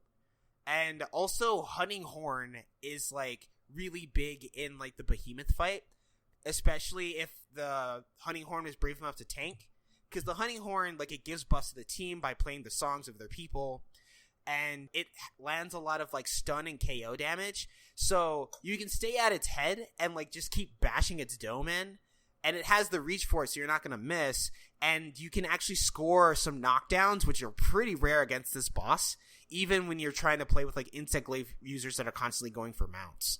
I'm really interested in how the game is really developing in these like odd ways, because like spread bowgun and Hunting Horn are definitely not meta. Question. Yeah. Are there things other than this behemoth that have caused there to be a shifting meta to Monster Hunter? Well, yeah. Like Nergigante actually was the beginning of the bow meta. Someone like posted a video of like killing it in 5 minutes, and I remember telling you about having a hard time killing it in like 20. Mm-hmm. There was like 5-minute kills with like Charge Blade, and Charge Blade has like literally all the tools. But Nergigante's world record is actually held by a bow user that killed it in literally 51 seconds. They just exploited the jump attack that the bow has, which is really precise, but basically they run up a pole and they fire down in like a wide arc. If you land about 7 of those with the right bow, you can kill a Nergigante in under a minute. And that's when like people started using bow for like everything, just with that run up like ability. Like it's really situational. Like you need to be near a wall that you can consistently run up, and you need to get an enemy that has enough hit points, not hit points, but like that is wide enough so that you can take advantage of like the spray shot. Mm-hmm. But pretty much every like best time against the larger monsters involves a bow. So that's where that happens. And well, the Pickle or Deviljho brought back a lot of stun weapons. So like Hammer and Hunting Horn, ironically a little bit, became more into the meta when like Deviljho like became a lot bigger. Like everyone's gonna fight with whatever they really want, but there are some fights that are just easier with like other weapons. Like when I was fighting against Deviljho, I fight with dual blades more often than not, and while they're super fast and you can jump around, you're really mobile, you can't block, and they have very limited reach compared to every other weapon in the game. So that's when I started learning bow to fight against Deviljho, because it's really tall and it only has like 2 actual weak spots, which is its mouth and like a dot on its chest. That's better for like pinpoint accuracy rather than like dashing around slashing stuff. So I picked up bow to like fight that thing a bit more effectively. Okay. A lot of the core experiences in the game are static. Like a lot of the base monsters that have been in there since launch don't really change. Does the arrival of new monsters which demand new strategies ever influence their strategies for the older content? And games like Destiny and Fortnite have kind of made their bread and butter. The new patches, the new DLC, influencing sometimes subtly, sometimes greatly older content. Do they need to rotate monsters in the old content to help keep the meta fresh? I mean, they kind of do that. There's 2 main mechanics that they use. Basically, what they'll do, the Elder Dragons like have a thing that you can add to them called Tempering, which makes it so they're harder to knock down, they deal more damage, they have more health, and occasionally they have more moves. Right. For example, Behemoth Extreme is actually just a tempered behemoth. It does a lot of the same things, but it does them faster and harder. And for example, they add like new content with certain things, like Teostra, for example, was a Elder Dragon that was available in the game at launch, and they added Temper Teostra a little bit after, which gave you access to different weapons and different skills. And then there is Arch Temper Teostra, which had additional moves, which like mixed up its original move set, and the reward for it was like you got like the Dante armor as a skin. I don't really see them going back and like messing with stuff like Tobi Kadachi or even like Anjanath. But I mean, they could. Like, they can definitely like give Anjanath new tricks or make a variant of like Tobi Kadachi that is like scarier. Because I mean, they did that with like Generations and Cross and Double Cross. You get monsters that either like have like similar movesets but like different abilities or like different elements that you have to worry about, and so they do different things. For example, I think one of my favorite versions was in Monster Hunter 4. There was a monster called Zamtrios, which is like usually ends up in an Arctic biome, and like it can like inflate itself, and it sprays like ice that covers your character, so like you can't move around effectively. You have to deal with that. But then there is a different variant of the same monster called a Sawtooth Zamtrios. Okay. And it's in a desert biome, and instead of spraying water or ice around, it like covers you in a goo that paralyzes your character, which is like obviously a lot worse. So like variance is definitely something that Monster Hunter World isn't beyond. I'm not sure if they're ready to really do half of those yet, but some of them have already shown up. For example, Teostra is actually a spin-off of an older monster from the original Monster Hunter game called Lunastra, which is like a bigger, bluer chimera. And instead of doing like the initial like supernova, which is like one big blast, it does like a huge like AoE that basically makes the entire area on fire for like 8 seconds. And so like you just have to like heal through it instead of like dodging the big blast. So like there's stuff like that that's already around. I'm not sure if it'll extend to everything, but it might, you know, like we might get the rusted Kushala Diora, which is like a different version of like the metal dragon that we already know, or even stuff like Zinogre like added to the game, which is what I really want because that armor set is fucking dope. Monster Hunter definitely has played with variants in the past, like Double Cross that's coming out. You'll see there are a lot of monsters already in it. Like I think Monster Hunter World shipped with something like 12 monsters, and they've added, I think, something like a total of 16. But in Double Cross, there's like 30-some unique monsters, and like, no, I think all of them, except for like the largest Elder Dragons, have some sort of variant involved. So there's like something like 80-some monsters in the game. So like, Monster Hunter definitely hasn't shied away from being something huge like that. But I don't know how soon they'll implement that in World. Okay. Just, it seems like the tradition in games these days is, you know, live services. And that's part of what keeps your user base coming back. And it's part of definitely what has like led Ubisoft to have so much success with games that like maybe didn't even look like hits initially. I mean, hell, no one could have predicted that For Honor would have spent all week in the top 10 concurrent players on Steam and on Xbox this week. That finally happened 18 months after launch. That is some little engine that could, man. But, you know, part of how they get there is live services, ensuring that like old content rotates out, new content rotates in. And do you think that Capcom gets that is going to be a necessary part of this game having longevity? I'm reluctant to say that Capcom really knows anything.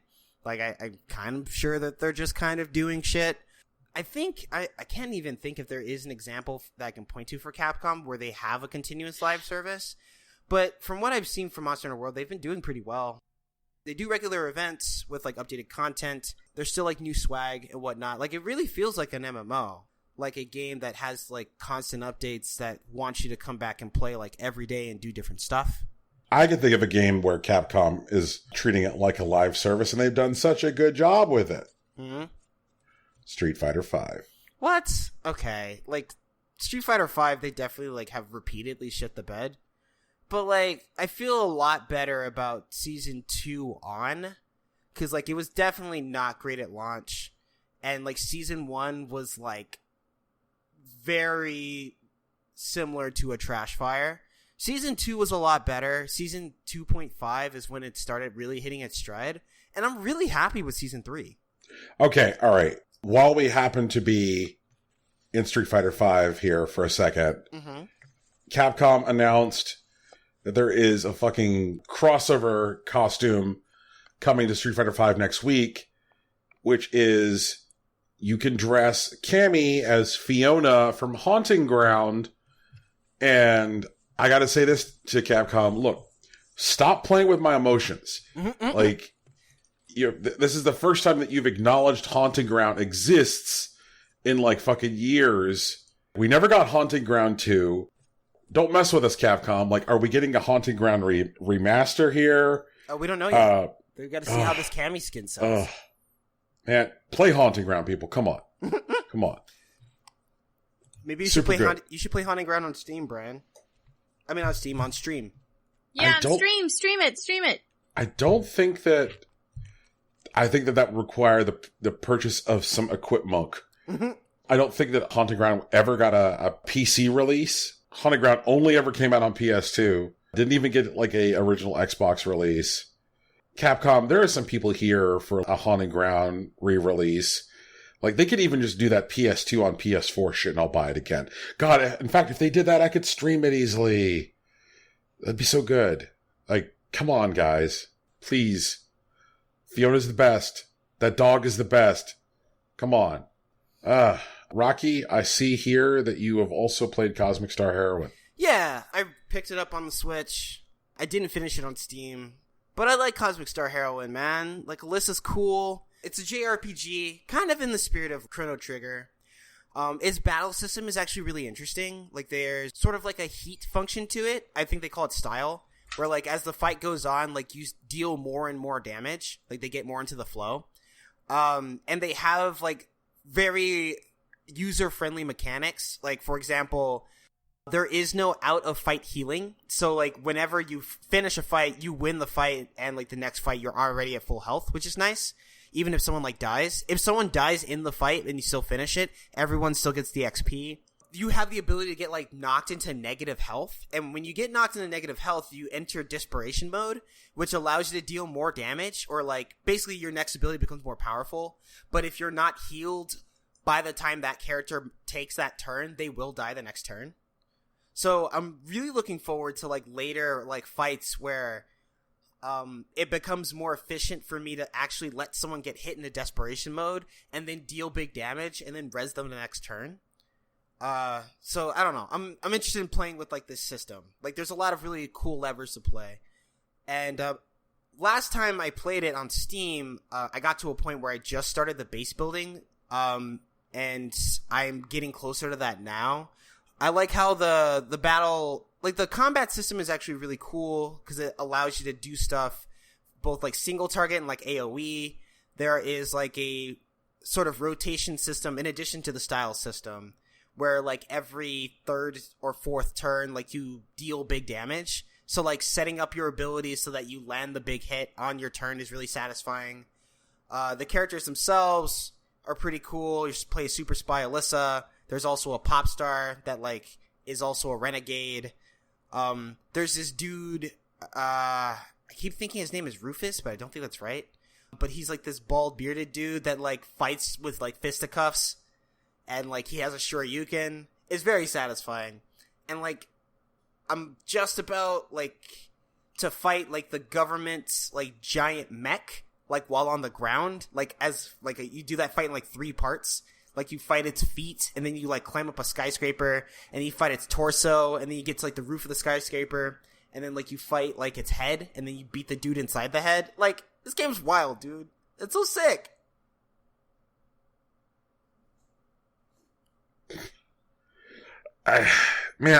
Speaking of games I need to get back into, like, that was another casualty last summer of, like, there's a lot of games out right now, and, you know, I've said it before on the show that, like, we were really busy last, like, March, April, but I feel like last July, August was also real hot too, and I know that was another one that, like, just kind of fell to the side. And maybe, too, if I insist on buying 2 games on the eShop at once, the other one can be Cosmic Star Heroine. Oh, the other game you forgot was Yoku's Island Express. Fuck, yes it was. God damn it. That was it. God damn it. Oh my goodness. You gotta write it down. It was What? on the show doc. Okay, it's fine. Whatever. Ugh. God damn it. Fuck it. I give up. Just do it now. Just go grab your Fuck! Switch. We'll take wait 2 seconds. It'll be okay. That thing's a Ugh. portable machine. Yeah, we'll do it. We'll do it live. We'll do it. Would you guys like to discuss the news? Yeah, let's do that. Sure, let's do news.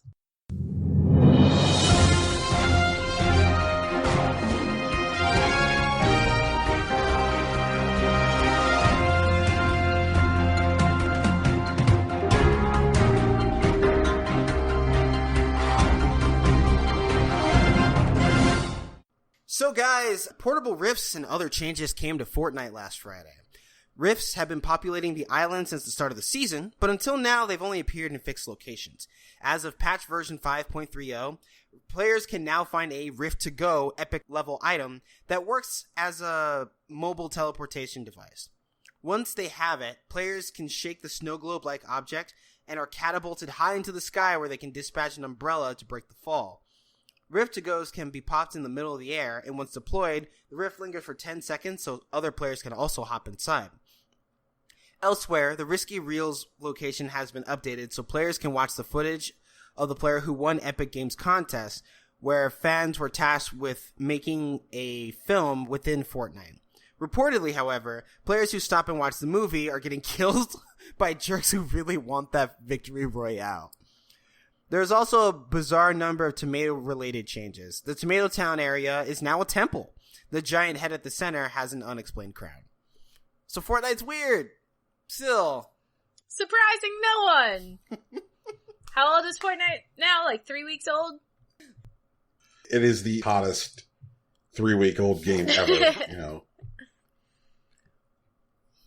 But yeah, man, Fortnite's nuts. I'm glad that they have stuff to do, man. Like, I'm glad they're still having fun. yeah.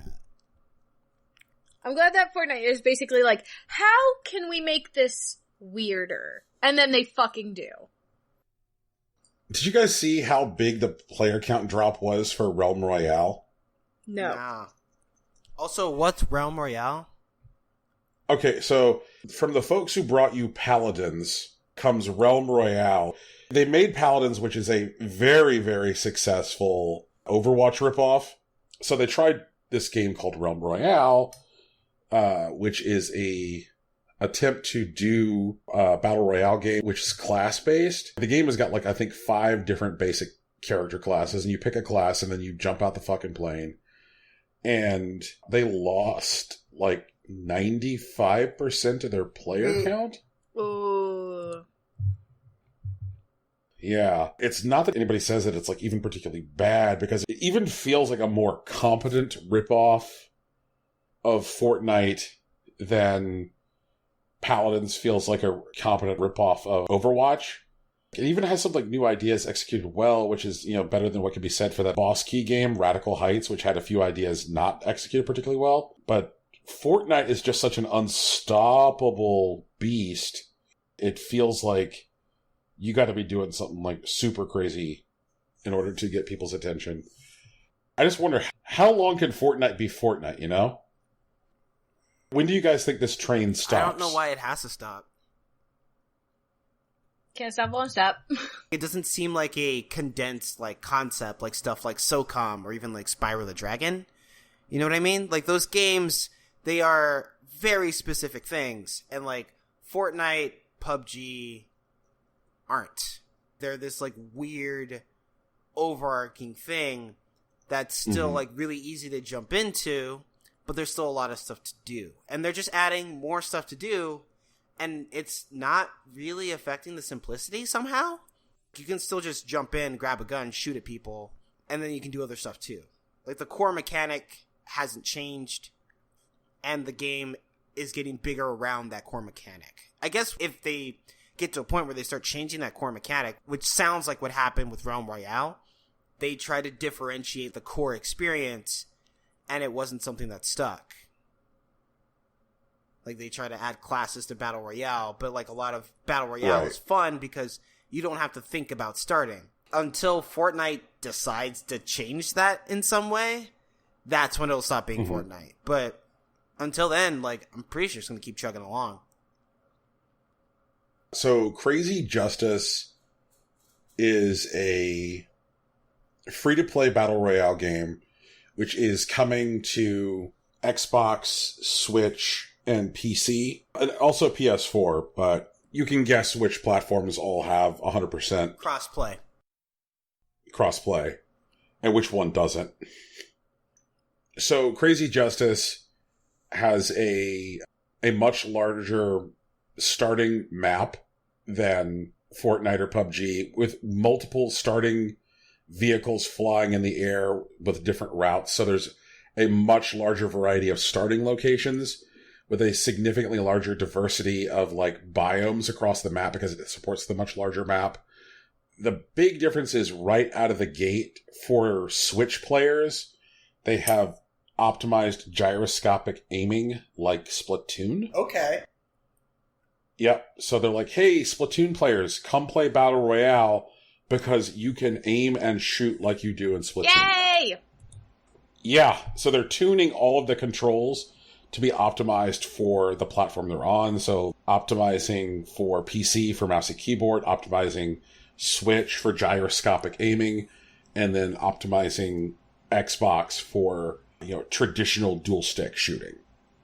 And I'm like, that sounds really good. Like, I think that optimizing for gyroscopic aiming is going to get new people into the game. And like, they're really optimizing for like older graphics cards as well. For PC, like, it'll run on a 970 at 120 frames a second. Right. Jesus. You're never going to wow some fucking jerk with like runs well on an older graphics card, but you are going to get jerks to install it and then be satisfied because their friends are playing it. You know, and I think that that's a thing which is helpful. I'm glad I backed it. Like, it has game modes other than Battle Royale, so there's stuff to do when you're not jumping out of the bus. It seems neat. It's one I'm keeping my eyes on. Can you thank the bus driver, though? Oh, Jesus. Not thanking the bus driver. Like, these fucking nerds. I love that. It's the best. You can thank the bus driver. It's in fucking Fortnite now. I hate change.org. Fuck change.org. Like, it was a change.org petition that got fucking 780,000 signatures.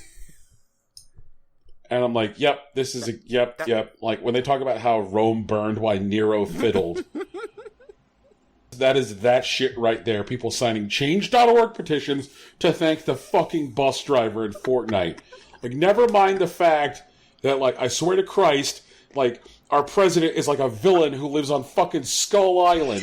You know, like, or that, like, we're literally being hacked by a guy who looks like he pets a white cat and has a robot eye. The world is a nightmare, and people are like, I'm going to tell the internet that I'd like to thank the bus driver. I'm like, man, fuck you. Like, get off the internet. I just want to add that tiny bit of kindness into my gaming experience, Yeah, Ryan. Then thank a real human. I like, don't get to no, ride it's a not. bus in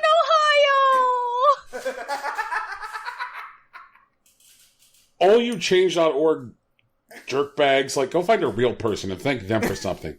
That guy who sold you a coffee, thank him.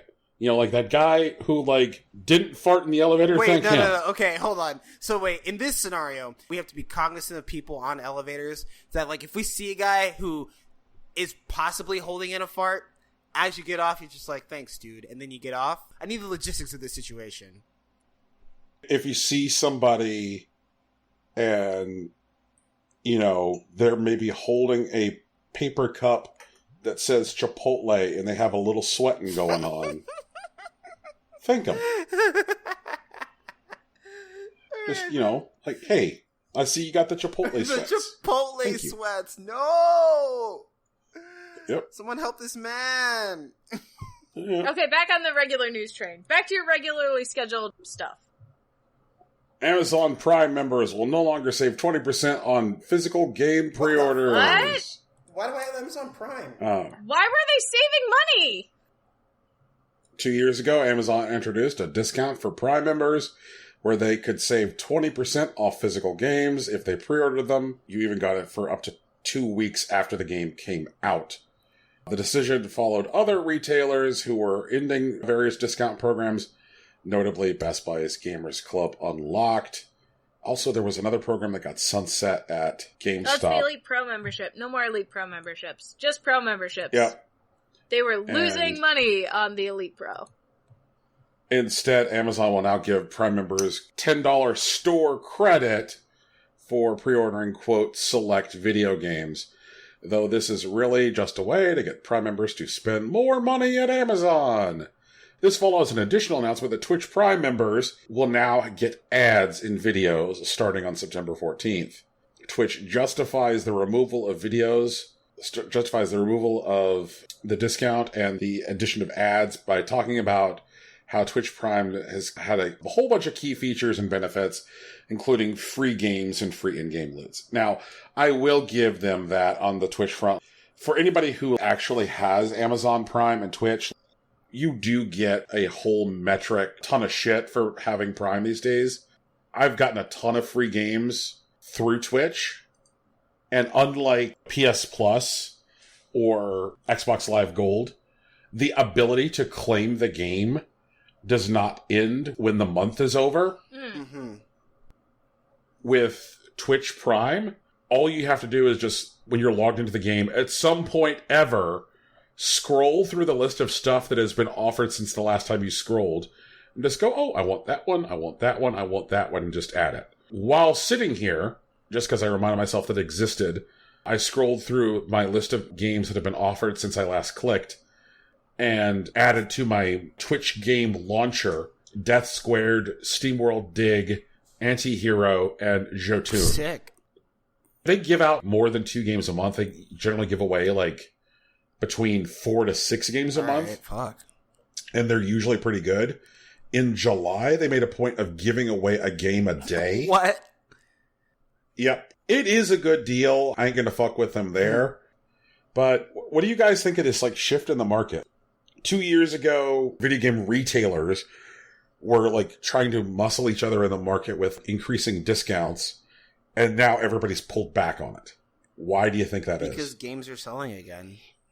They had a really big year last year, and the year before was better than, you know, say 2014, which I think when a lot of these programs started, it's like 2014 was like a bad year for games. And now, like, the market has, like, effectively bounced back. So they don't need those incentives to keep people buying games. I am of the opinion, though, that, like, if $12 is the kind of thing which is a make or break deal for you on buying a game, then maybe it's cool to just, wait till it goes on sale. You know, I wasn't buying any video games in the last couple months because of, you know, stuff going on with me, and so I was very, very cautious. It's something I had to do an inventory of in my head is there anything that came out in, like, the last couple of months that I think that I want to buy now? And then the thing I did in my head after that was, is there anything that came out in the last couple of months that I feel like I missed being part of an essential cultural conversation by not buying on day one? And, like, I don't really think that there were any of those moments in life. Like, I didn't miss out on any kind of, like, key cultural touchstone by not playing Vampire on day one. I still want to eventually play Vampire, but I don't think it was the kind of, like, cultural touchstone that where it's like, if you don't play this right now, then, like, you're missing out on a moment in our society. Like, there are those kinds of games, like Breath of the Wild. If you weren't playing that day one, like, kind of missing out on something. I think that Red Dead Redemption 2 will be one of those games. If you're not playing that on day one, then, like, you're gonna, you know, miss out on a larger cultural moment. But there are games that I think you're like, yeah, you know what? I can lean back on that and let that get a little bit cheaper. And now Vampire is fucking $40. Maybe I can get into that now. Although, Rocky, Mario Tennis Aces will need to be considerably cheaper before I let it punch me in the dick for, you know, any Oh other my money. god. Like, You're no fun, Brian. Brian, just play some tennis, man. Tegan, it's terrifying! Well, like, what Brian calls terrifying, I call sick. Like, I think it's dope. Yo, Tegan, did you see the video that I retweeted where, like, you could smash the ball against, like, the pole in the Bowser level and it just bounces back? Yeah, I did. Well, that's sick. That was nuts! Bro, we're gonna play tennis at some point. It's gonna be great. You're gonna have a great time. And you might get rocked, honestly. But you're still gonna have fun. I promise. All right. Tegan, it appears to be Nintendo time, so I believe you're on It's deck. Nintendo time! This is the segment of the show where I talk about Nintendo and how I'm so grateful for my new overlords. Brands are not your friends. Nintendo my friend. They give me all the games I want. Anyway, the US doesn't get a new Indie Direct until the 28th, but I do believe like a handful of these are going to be in the US Direct that will have already happened by the time the show comes out. Yay! We'll talk about that next week. So the first game is Night Call, which comes out early 2019, where you play as a Parisian cabbie helping the police investigate a cast of potential serial killers while making enough money to pay your bills. It's very film noir. I'm very excited. There's even like a corkboard covered in string. Oh no. I'm so into it. Whoa, I'm looking at this Night Call game. This is definitely a game where you're tested for Right? semen. Yeah! You're 100% testing your backseat for semen. Like, there is no doubt. I am so hyped for this game. This looks gorgeous. Right. Good times. Cool, I'm excited. cool. I'm ready. Very cool. I hope this one comes to the US store, because I want to play it. The next one they show is Monster Boy and the Cursed Kingdom, which comes out November 6th. That one looks dope. Yeah. It is definitely an animo side-scrolling platformer, where the main character can transform into a pig, a dragon, a frog, and a lion. And it's like a fantasy setting. Yeah, so imagine, Brian, you're like platforming and shit, you're about to cut something, and you slash some dude, and then you jump off the cliff, and you turn into a pig, and you fucking slam on some shit, man! Yeah! It's dope! It's wild. I'm here for this because, alright, like, Monster Boy is a spiritual successor to the Wonder Boy / Monster World universe of games, ergo, that's why it's Monster Boy. Gotcha. I'm stoked. It's one of my most anticipated games of the year. Ooh, fancy. Yep. The next game they showed was Gardens Between, which comes out September 20th. You play as two kids who can control time and use it to solve various puzzles to get through different little individual island levels. I think I've cooled on this since the first time I've seen it. I watched the footage from this and I was just like, eh.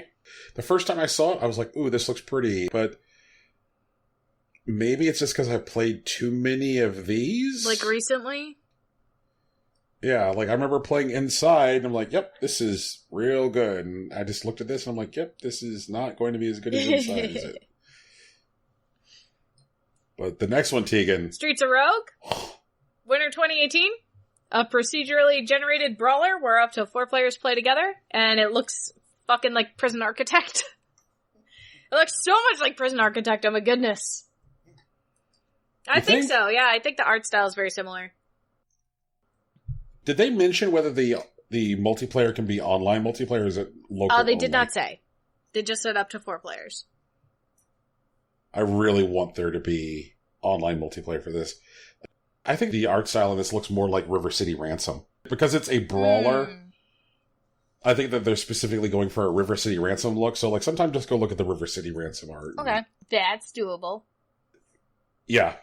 What else Then you we got? got Bad North, which was available now. So that means it's probably still available now. It's a real-time tactics rogue light, where you defend against invaders and travel / conquer island by island. That Viking game that we saw at E3. That looked neat. Yeah. I'm not sure about the minimalist look on this game. That's fair. It's not really yanking my I like crank either. tactics games. I'm still kicking myself because for some dumbass reason I haven't bought Tiny Metal yet. You'll get there. You'll Yeah. get there. Well, you might have benefited from that, Rocky, because Tiny Metal's got some bad reviews and there's some sketchy shit about the money in that No! But, like, it's supposed to be my Advance Wars fix. I've been waiting years! game. Well, it turns out that there was some stuff about how that game got funded, which is real sketchy, which involved robbing another Kickstarter. Damn it. And then the game got a whole bunch of bad reviews. Oh, gotcha. I know which one you're talking about now. That sucks. On a lighter note, we also get Moonlighter this autumn, which is a not Zelda game. Like, wow, it's so much not Zelda game. I have high hopes for this game. I want it to do well. I want there to be, like, a whole Moonlighters franchise. I'm excited. This gives me very much, like, Recettear vibes, because you run the item shop for adventurers, but then at night you go on adventures in the dungeons to get the items that you sell to adventurers. Yeah. And I'm just like, wow, I played this game on Steam and I loved it. So, wow, I'm ready. I want Moonlighter to become, like, a huge sprawling franchise where I'm like an old man, and there's, like, kids playing Moonlighter Breath of the Wild in, like, full VR or some shit, and it's just like, yeah, I remember when Moonlighter got its start. I want to be that guy. I really want this game to do well. I hope it comes. I think this one's one of the ones that's gonna come over to our side also, so that's exciting. Then it took, like, a dark turn and was like, This War of Mine, which is a side-scrolling platform adventure, and all I put on here was post-apocalyptic, because, like, wow, this game is edgy. It's so edgy. It's a game about living in an active war zone. It's also a survival sim, so you need to, like, sneak out of your, like, bombed and shelled apartment building to try and, like, food to stay alive, and avoid soldiers, and if you come across other people, you don't know whether they're going to be friendly or not because they're starving too, and it is a game which I have actively decided to not play, despite how good the reviews are, because it seems so completely depressing. Well, yeah, but, like, you know, Dead Cells is kind of like that. I was interested in the game because of how seriously it's taking its own narrative. I am reluctant to find out how that translates to its play experience, because, you know, sometimes they do stuff like this and they're like, it'll be executed badly, or worse, that, like, they're really talking about heavy topics, but the gameplay is, like, so simplistic that you can ignore most of it. And so I'm interested in how this game handles integrating play into this experience. I didn't play it on Steam. I have been waiting for it on Switch, and I want to mess around with it. But I'm not sure how it's actually going to be. But this is a calculated risk. Okay, all right. So Rocky is the one of us who's going to go get depressed by this? Sure, let's get it. Yep. Godspeed, anyway, Rocky. Then we got Children of Morta, which comes out early 2019. It's an adventure game similar to Diablo. Well, it looked like it was similar to Diablo, whatever. You go through portals to different areas. It's all top-down view. You know, looks like Diablo. I kind of feel bad because, like, Diablo's straight up coming to Switch. Right? Diablo is straight up coming to Switch. I'm pleased. And then we got Everspace Stellar Edition, which comes out December 2018. It's a fast-paced roguelike space shooter. And it totally looks like the Gummy Ship Journeys Between Worlds and Kingdom Hearts, but your ship is upgradable and customizable and looks way cooler. How would you rate it on a scale of 1 to Star Fox? And I know Brian would say like a Star Fox to 10. I don't care about that at the moment. I haven't played the Star Fox games. Okay. Like, you find other ships and stuff and you interact with them, there's like some story element to it, but all the like in between the story stuff, pretty much like you're on a rail and you're shooting stuff. Rocky, I have a question about this hypothetical Star Fox to 10 scale. In your hypothetical, am I saying that Star Fox is a 1 or am I saying Star Fox is a 0? Really, dude? Really? I'm pretty sure I was saying a 1. Because, like, those scales usually don't include a 0. Exactly. So it's a scale of 1 to 10 because Star Fox is a 0 and so therefore unscored. There it is. Oh, God. You were waiting to find out how I could make it even worse. Yeah, I was. Yeah. It worked. Thank you for setting me up so I could swing. Right, man, I love Star Fox enough for the both of us, so it's okay. I'm over it. Somebody has to. So anyway, then we got Baba Is You, which comes out autumn 2018. You bring in words to help you solve puzzles. It'll say like boxes wall, and there'll be a wall, and if you push wall out of the way and put push instead of where wall is, you can then push the box because it says that you can push the box. Stuff like that. I don't know, it looks interesting is definitely the word I was using to describe it, because, like, wow, what is going on? And then they were like, Slay the Spire's coming to Switch early 2019, and I'm like, oh god, no. Alex plays that game so much already. Now he's gonna have a portable version of it. It's ridiculous. Is Alex a play games in the pooper kind of guy? Like, does he ever take the Switch in the poop place? No, he does not. Okay. So, I mean, it could be worse. I mean, there is a reason we each have our own Switches. And it's mostly because he wanted to play Breath of the Wild, and I said, no, I'm not done. So we have 2 Switches and 2 copies of Breath of the Wild. Wait. Okay, guys, be real with me here for a second. Do either of you game while you pooped and pooped while you game? Yeah. It's not my favorite experience. I tend to read. I don't game. Okay. Because I gotta tell you that when Boomsday launched, it was Boomsday in the bathroom. Oh god. I don't even want to tell you that Windjammers 2 is coming out in 2019. But Windjammers, though! And the original Windjammers is coming out in October! Ah! And like Okay, so Windjammers 2 being announced and being a thing that is real has led to some of the best things They're so excited. Listen to them be so excited. Aren't you happy for them? Friend of the show, Dave Lang, once said dead into the camera, super drunk, he said, listen to me, you'll never get another Windjammers. And so some of the hot takes that Dave Lang has received on Twitter have been some of the best things this week. My favorite one was, hey Dave, get real drunk and look into the camera and say, there will never be universal health care. Oh no! Yes! Poor Dave Lang. And so, like, there's been this whole meme on Twitter this week of, like, the things Dave Lang should say that we'll never get another one of. But I'm glad we're getting another Windjammers, and that trailer left me super hype. I can't wait to see what the Windjammers 2 community is going to look like. Yo, but Tegan, you saw the trailer. I know you saw the trailer. But, like, you know, like, the chick throws the disc down, and, like, the dude, like, blocks it with the bangles and shit, and then he fucking, like, just supernovas and whatever. That shit was the best!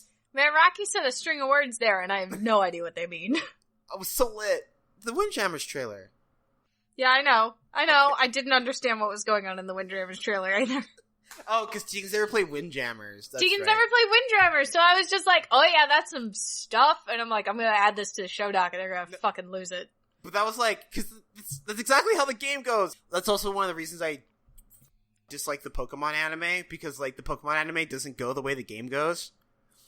And, like, the Windjammers trailer was, like, a 1-to-1 representation, except for one thing that I have a question about, which is where, like, the girl, like, jumps into the air and, like, throws the, like, puck down.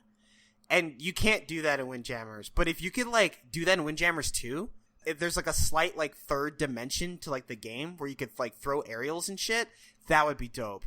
Can I tell you guys a secret, a really great secret right now? What's up, teams? Yo. Every time in the past when you've started talking about Windjammers, I've just tuned out, and so I thought it was a sailing game.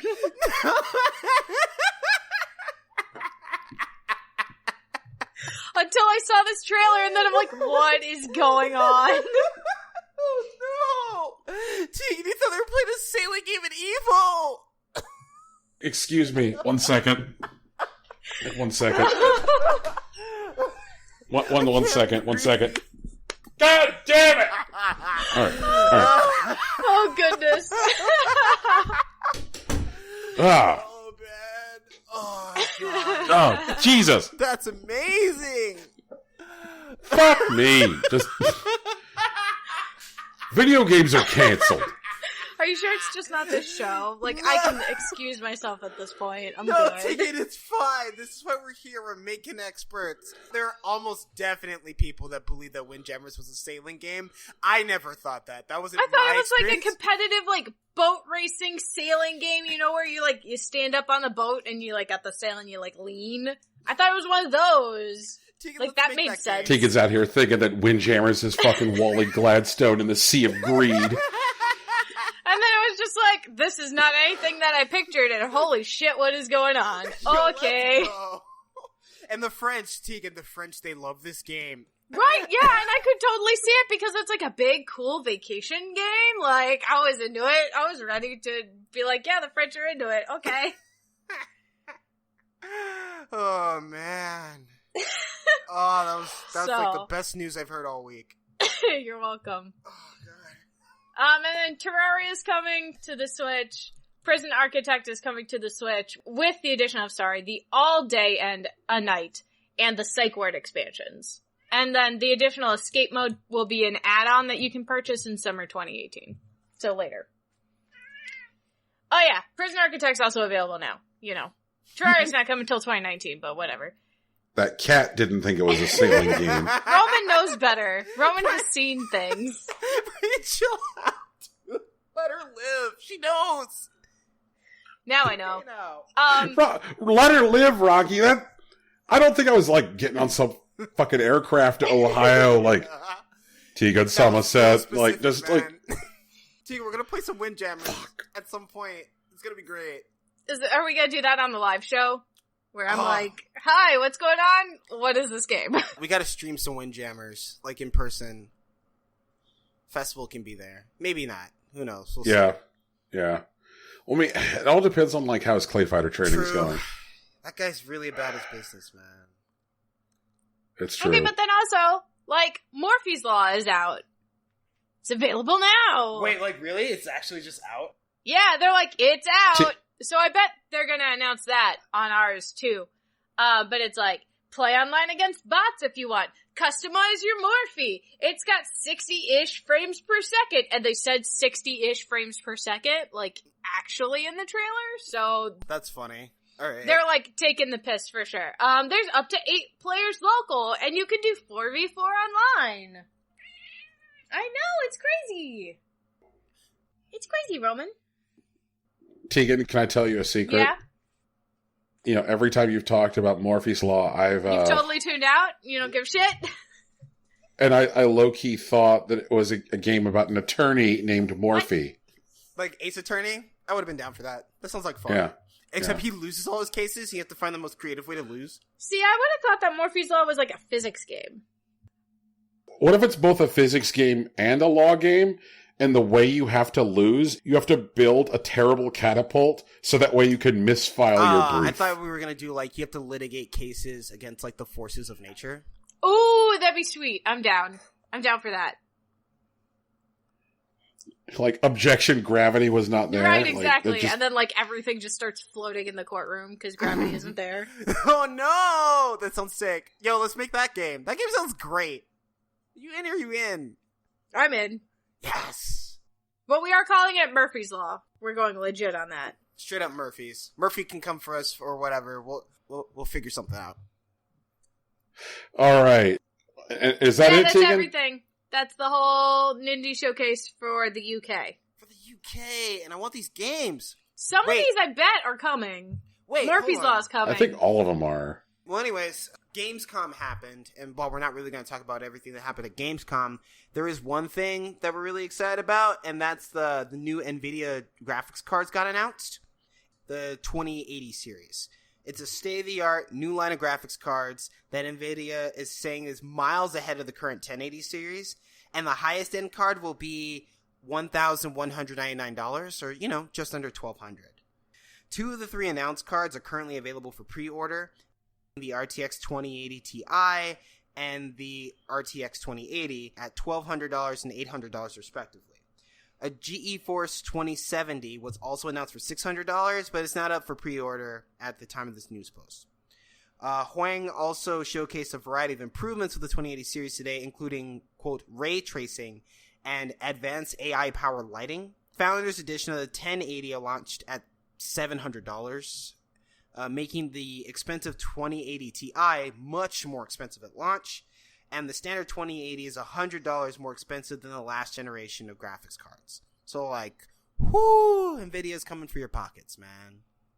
So guys, if you see a game on Steam that requires one of these graphics cards, and it definitely does not look like it should need one of these graphics cards, don't get that game, because it's people trying to mine your computers for cryptocurrency. And remember to report it to Steam so that, at the very least, if Steam fails to curate their own marketplace, at least won't be our fault. Yep.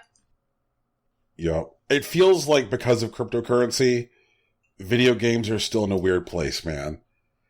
Because do you remember that time, like about 8 years ago, 9 years ago, that the price of good graphics cards and the price of memory and the price of CPUs were so low that it was effectively cheaper to build a PC than to buy a console? And so, like, the PC gaming market really took off. That's like when Valve happened. Yeah. Yeah, exactly. And it feels like at this point, you know, with the price of graphics cards and the price of memory where they are, that we're kind of where we were like fucking 20 years ago, where people were buying dedicated consoles because the cost of like PCs were so entry level prohibitive to people. Like, because if you're buying a $1,200 graphics card, you're not done there. You still need to buy everything for that $1,200 Right. graphics card. That's not a CPU. That's not the hard drive. That's not the case. That's not the fan. Like you still have like another, you know, $500 to $700 worth of purchases you need to make to go around that $1,200 graphics card. Where at this point you can get yourself a Xbox One new for like $230.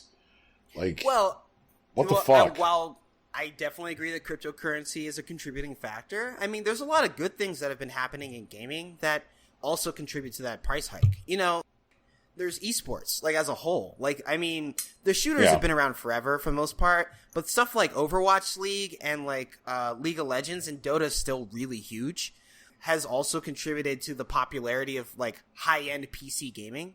And then, because of the popularity of these types of games, you also get stuff that trickles down, like Netcafe. My city, which, like, while we are probably one of the biggest small towns in America, like, we are just south of 1 million people in it, and we had 0 net cafes before, like, 3 years ago. Now we have, like, 4 or 5, and, like, they're running, like, 1,600 $2,000 boxes in their setups, and they have, like, 10 of those each, you know? This stuff is more valuable, but for various reasons, and some of them are non-game related, but some of them are totally are. Like, they represent good trends in, like, competitive gaming. Rocky, the city of El Paso has over 1 million people in the census statistical area. How big does a city need to be before you stop calling them a small town? No, that's the thing. No, this is really important. El Paso actually does have a lot of people in it, but the people that are here are both, like, scattered and disconnected. We have a minor league baseball team. Like, Miami, like, has, like, what, 450, 600,000 people, something in that range. And, like, they have, like, 3 national major league, like, sports teams in, like, different sports. And, like, we're about twice the size of Miami in terms of population, but we don't have that kind of money that's going through here.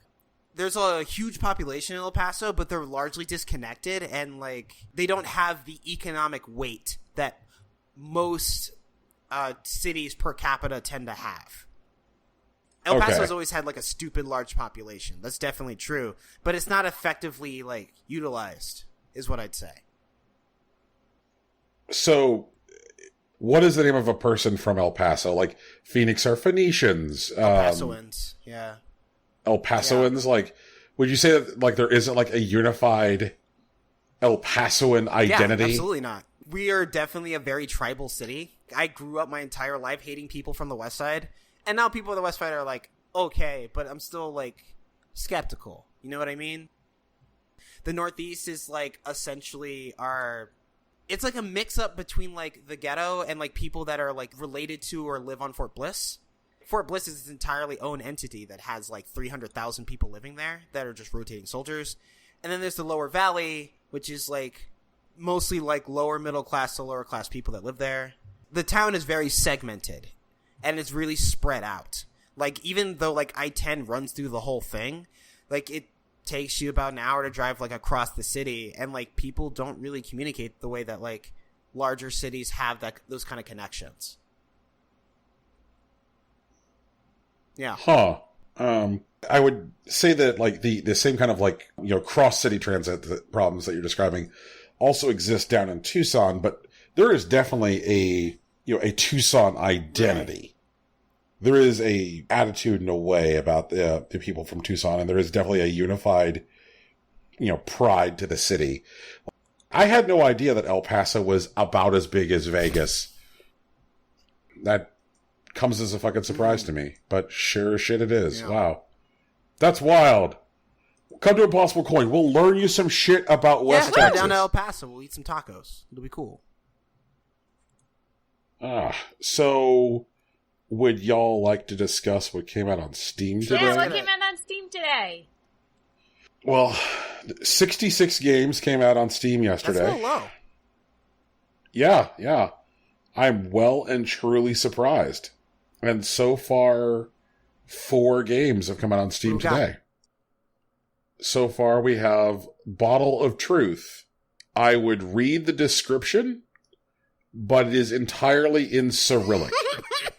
Yay! So, here's where Brian, providing you additional added value here on Impossible Coin, is now going to dump the product description into Google Translate. Live. Learn the story of a simple Russian guy who lives in Russia. Perhaps he would like to never leave his comfortable shelter and not see all the horrors of the street.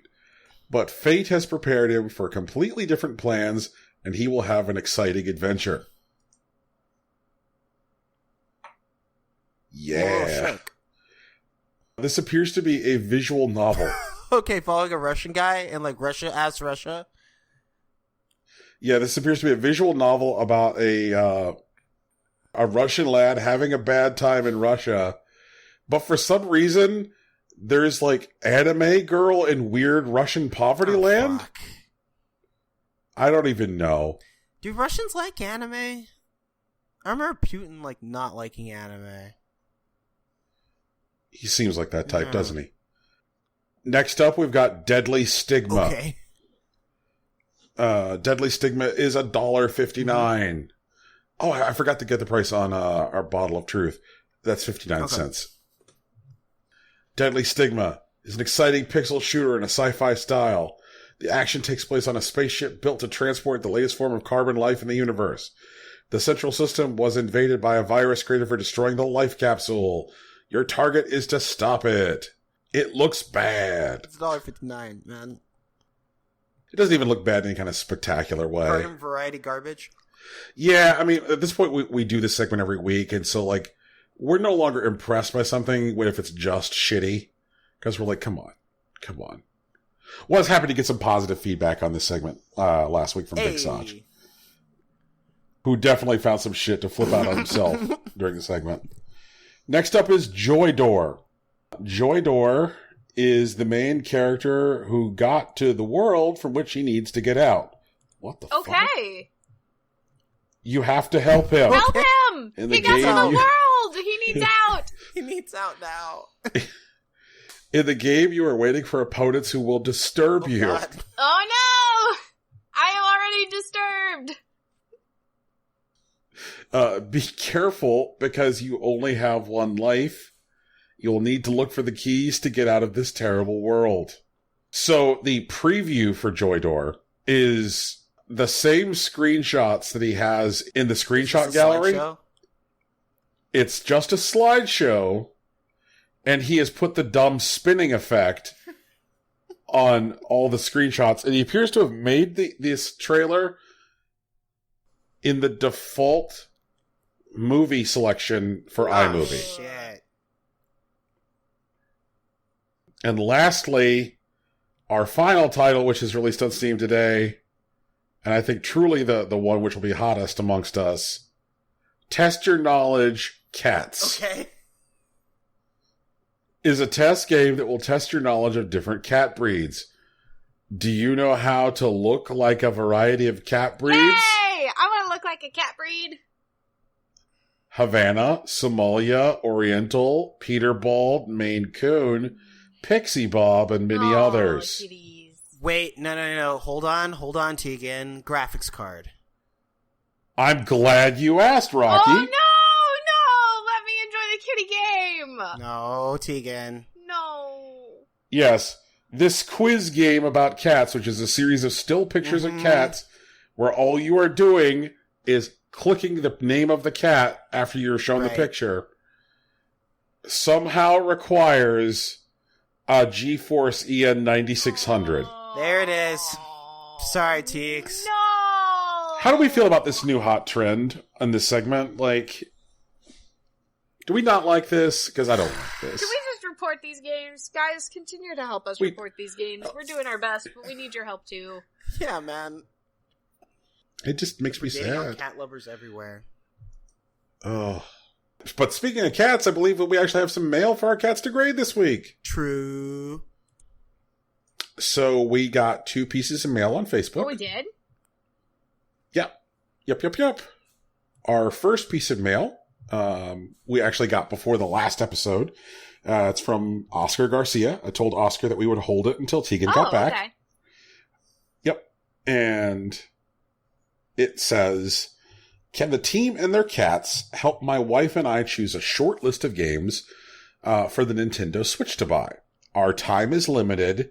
It would be open for good single-player and cooperative games. Limited. What do you mean by limited? So they don't have a lot of time to game. Well, I would definitely suggest Mario plus Rabbids Kingdom Battle, because the stages are ultimately pretty short, and they can be played episodically.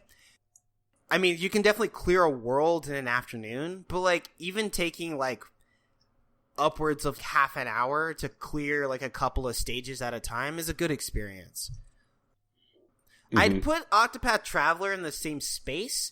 The only thing that I would warn about, because I've been noticing with people that I've been talking to, that they get spooked by, like, the level requirements, and they end up grinding more than, like, actually playing the game. I mean, I'm pretty good at JRPGs. I'm not a savant or anything, but I did most of the level required stages under level, and all that really required me to do to clear was, like, use more items than, like, straight up fighting.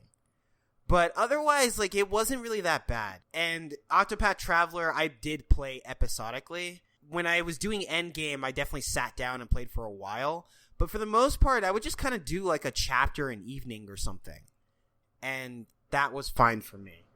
I would also suggest some of the roguelikes that are on the game, like Wizard of Legend, or even Dead Cells. And Battle Chef Brigade is actually putting out a free update next week, adding a new character, Ziggy. Or not a new character, but Ziggy's a character in the game, but he's making him playable. And they're adding new recipes, and community's actually putting together a handful of, like, events and, like, stuff to, like, get new players engaged. And outside of that, Battle Chef Brigade is a pretty good game. I think a lot of those I can definitely get on board suggesting. So I guess let me see if I can come up with some suggestions which don't duplicate any of Rocky's to give you the most variety of cool ideas. Something else that I think that can be played in short bursts and is not like anything that Rocky just suggested is one of the greatest shooters of all time is on the Switch, and that's Ikaruga. Like, it might be, at the definite risk of hyperbole, the Citizen Kane of shmups. So I think Ikaruga is definitely a good way to, like, sink a couple minutes at a time. I think that if you're looking for something else which can be played in a short burst and is pretty satisfying and also has a very satisfying narrative, Celeste from earlier this year. Good.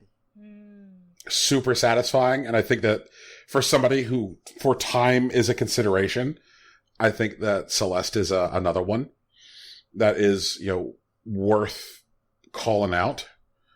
Wouldn't necessarily suggest like a lot of like large narrative games as like things for people who are like saying that time is a consideration. But I think that like, the way that you mentioned that Octopath was cut up, like the way that it's divvied up is part of the thing that makes it good for like people who don't have a lot of time.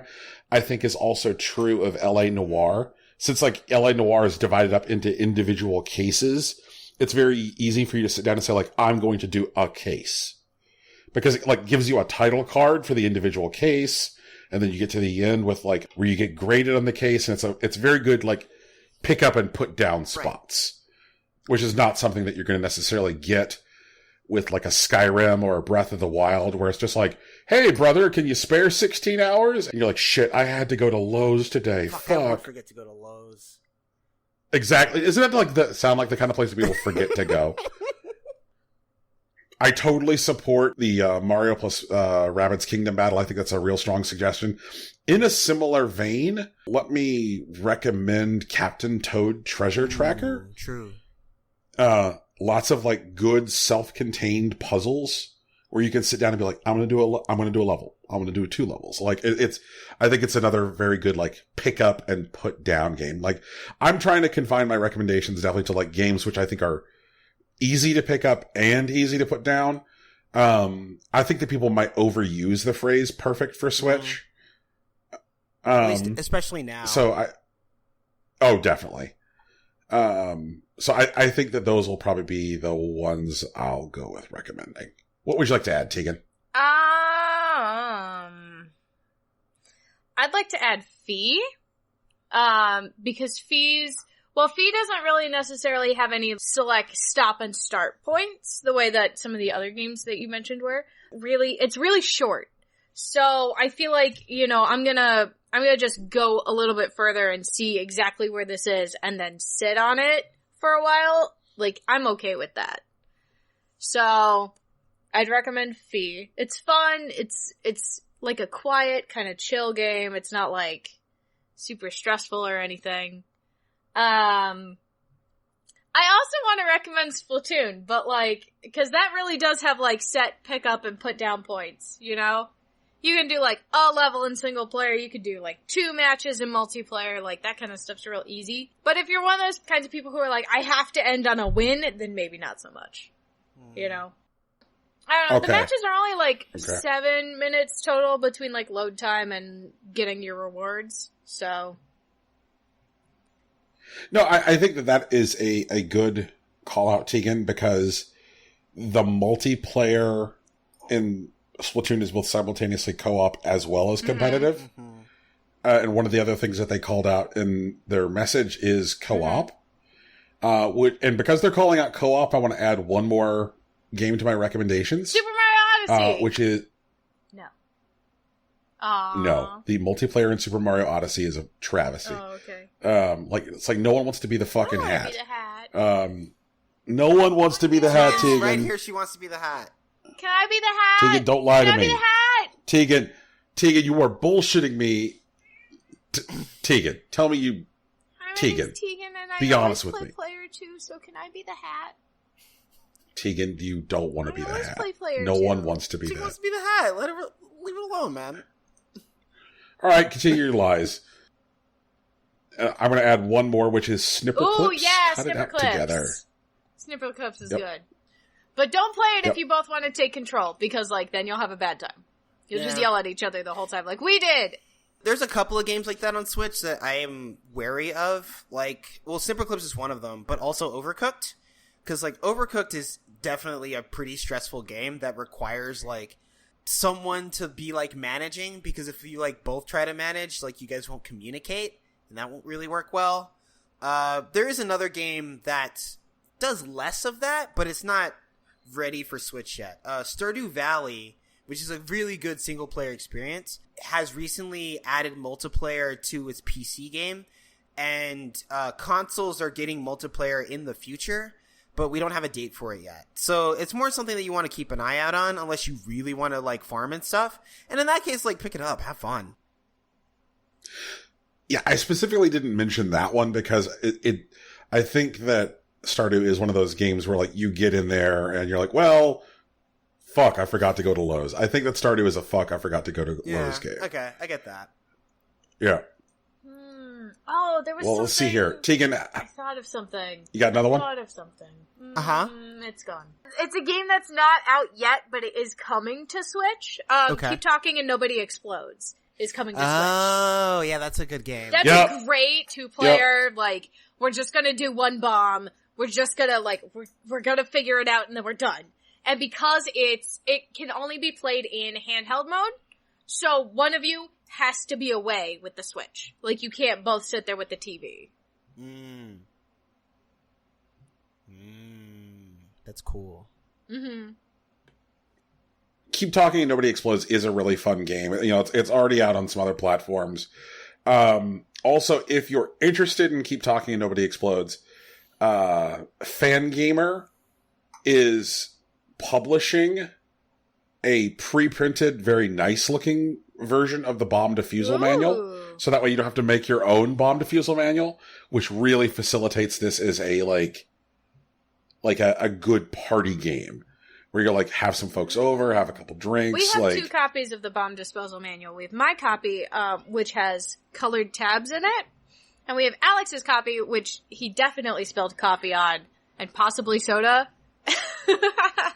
So his is all blurred out, and I won't let him use mine when we play the game.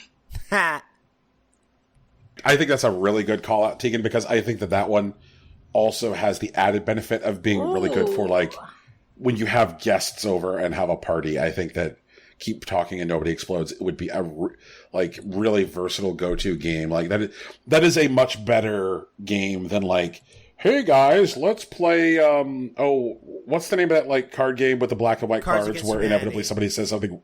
Yeah, fuck that game. I have lots of copies of that game. I like that game. Game's pretty good, man. I just feel like Cards Against Humanity inevitably always descends into, like, inappropriate racist jokes. Yeah, that happens. We take those cards out. There is wisdom in that, Rocky. So how do our cats grade this mail? Nico gets very excited and launches himself up onto the back of the futon so he can paw at the glass because there's something interesting on the other side. Cool. Roman follows him up, but does not participate in the pawing of the glass. Toshiro gives this a removing the dry food from his dry food bowl before he eats it. And then Gogo gives this a taking a nap on the TV stand in front of the TV while Brian is trying to make a contract in Hitman. Let's go to our other piece of Facebook mail from Jordan Enriquez. A request to talk about the game Boyfriend Dungeon.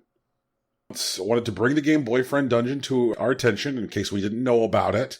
Wanted to know what we thought of it and find out if we're stoked for it.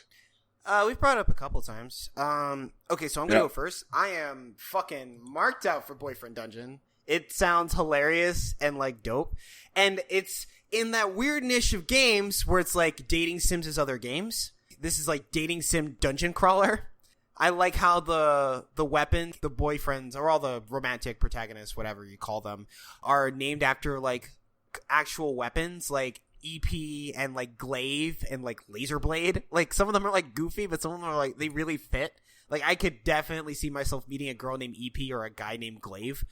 And the gameplay looks tight at the moment. Like, it's you just run around and you slash some shit. And it depends on how it actually, like, feels to, like, move around, but it looks like a 2.5D, like, slasher and shit. It's like, it actually looks a bit like an isometric Moonlighter, but you date your weapons at the end of it. And that's cool. Like, it looks like it'll be fun. I, too, am super fucking marked out for this game. Kit Fox, the developers, have, like, established in pretty short order, like, a really good record of, like, making good games. Like, Moon Hunters was super good. Last year, like, I ranted and raved about how good Shrouded Isle was. And so, like, this is, hey, here's the new game from Kit Fox Games. And, like, it totally hits a lot of the notes that, like, I'm interested in, which is dating sim plus dating sim as other type of game plus, like, dungeon crawler. Like, it's like, man, it's kind of like, what's not to like? Like, I'm super all about this. I'm way on board. Oh hot damn, this is my jam. Let's go! I knew it! I really did. I'm so happy. Alright, okay, I'm done. I'm sorry, a sword transformed into a very handsome man. Although, I must note, there is at least one girl in this boyfriend dungeon. Yes, EP. Yeah. I'm not sure how I feel about that part, but, you know, cause that's not a boyfriend. That's No, a it's not. girlfriend. It is a girlfriend. That's a girlfriend, so I feel like that's misrepresenting it. No, her name's Valeria. You lied. Wait, EP's a dude? Isaac. Isaac EP. Okay. He's a fencing sword.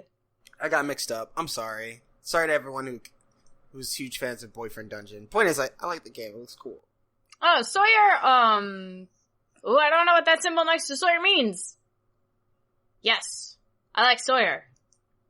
I like the glaive. That looks cool.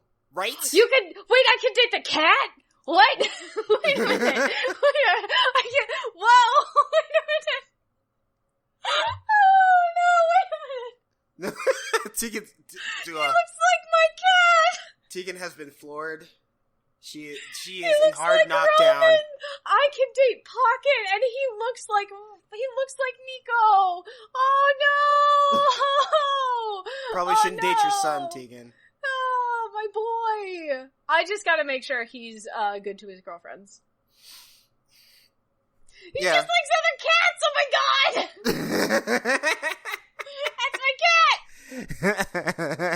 That's my cat. Oh my god! I can't believe I'm gonna be able to play a game with my cat in it. I super enjoy the fact that they list the trade of each character, you know, like club owner, painter, financier, but when you get to the fucking cat, sunbather. Yep. And you're like, it's because he likes to sit in sunbeams because he's a good boy. Boy, he likes fish and boxes. Oh, what a good. Oh man, this is great. I'm really happy that we did this. Yeah. So basically, it sounds like we're all super here for this. We're down 2 boyfriends though, because I don't know if I would count a cat as a boyfriend. He's a good boy, I'm sure, but I don't think I can view him as a boyfriend. No, I respect that. That totally makes sense. So he's a friend in the Overwatch diva video kind of way. Oh my god. You know. Yeah, he's a friend in that, like, I emotionally confide in him, and, like, he's always there to be around me, but then he gets upset when I won't bang him. I'm pretty... Well, yeah, it'd be weird. That's like an actual experience. Wait, Tegan, are you trying to validate the angry Overwatch fandom? That's an experience I live. It's a lived experience, I guess. Fuck. Who is this? Who's this Kickstarter owner with the ginger curls, though? It says it, but it says it in that part of the bar that is blocked by the video thing, so I can't see who it is. They have the actual ginger curls that I don't have, and that makes me mad. Tegan, we can get you some ginger curls. I know a lady. I want some real ginger curl. Oh, cat. Sad cat. I love sad cat. I support their crazy curly ginger hair, though. Like, you go. You're a more valid ginger than I am. Oh my god. Tegan, don't invalidate yourself among other gingers. Stand for your gingerdom. It's important. But yeah, I'm here. I'm here for this game. I like that it's up to $131,000 of its $50,000 goal. Yeah, because everyone was just like, yeah, I want this. Yeah, How I want do I this. pay for it? Where do I pay for it? Digital copy, my name in the credits. That's $20. I can do that. Oh, wait, if I think we're really 35 close to like, it got to 130? Yeah, it's up to 131. But yeah, like, I know at 120K they're gonna do transformation sequences for, like, all the weapons. Oh, so, yep. Yeah, so I saw it the other day, and they were still at, like, 115. I didn't really check how many days they had left, but I'm glad they hit the 120, because I want those transformation sequences. I'm down. Let's get it. All the weapons get transformation sequences. You can dye your hair, or the dev team dyes hair, whatever. And now, the next thing is the art book and more locations. And that's if they had 145. How many days are left? Like 5? 20. 20? Oh, 20 days to go. They're getting this money. Dude. They are getting this work. My listeners, my gentle listeners, please. Back this game. It looks Boyfriend cool. Dungeon. Why does Valeria dislike ducks? You know what? We I can talk to her about it. Yeah, we're going to talk to her about it. So I think that both Gogo and Toshiro give this the hide in an Amazon box that we have not taken out yet and poke their head just out far enough that I look at them and go, "Are you playing submarine?" Oh my god! Brian, what? Are you playing submarine? What is this like? I'm out! Tegan, we have more mail. You can't be out yet. I'm gonna give this, Nico is hiding in quotes behind a pair of boots sitting in the hallway, but his butt's sticking out, and Roman walks by and is still startled by Nico being there. Oh, that's great. And Rocky, I believe that you said we got something on our Twitter? Friend of the show, Joe Spiro, added us on a tweet. After starting Secret of Mana with 3 X's and breaking up before finishing, I'm finally embarking on beating it myself and for myself. Good on you, Joe. What are your best and worst co-op run-through memories? Damn. First off, Joe, stop playing Secret of Mana with chicks. I think we just need to throw that out there based on this fucking tweet. Yeah, that sounds like it's your bad luck game. Maybe only play it if you want to break up with the girl. Oh no! Yeah, just be like, man, Tori's got to go. Don't you put know, that like on Secret of Mana, man. Dude. Just talk to the girl. Fuck. I mean, I'll go first. I have a couple really good ones. okay. You have to pick your best. And he's looking for best and worst. My best, I have a best, for sure. And it was playing Majora's Mask in college. I played it with my, not at the time boyfriend who later became my boyfriend. And he basically played all the game and let me take notes the entire time. And that would include things like, hang on, stare at this wall for 10 minutes while I draw what is on there. And he was like, okay. And he'd just put Link so he was facing the wall and like go into first person, then be like, I'm gonna go make a sandwich. You want anything? And I'd be like, no, hang on, I am drawing. That was the best. I don't think I have a worst though. I think for worst.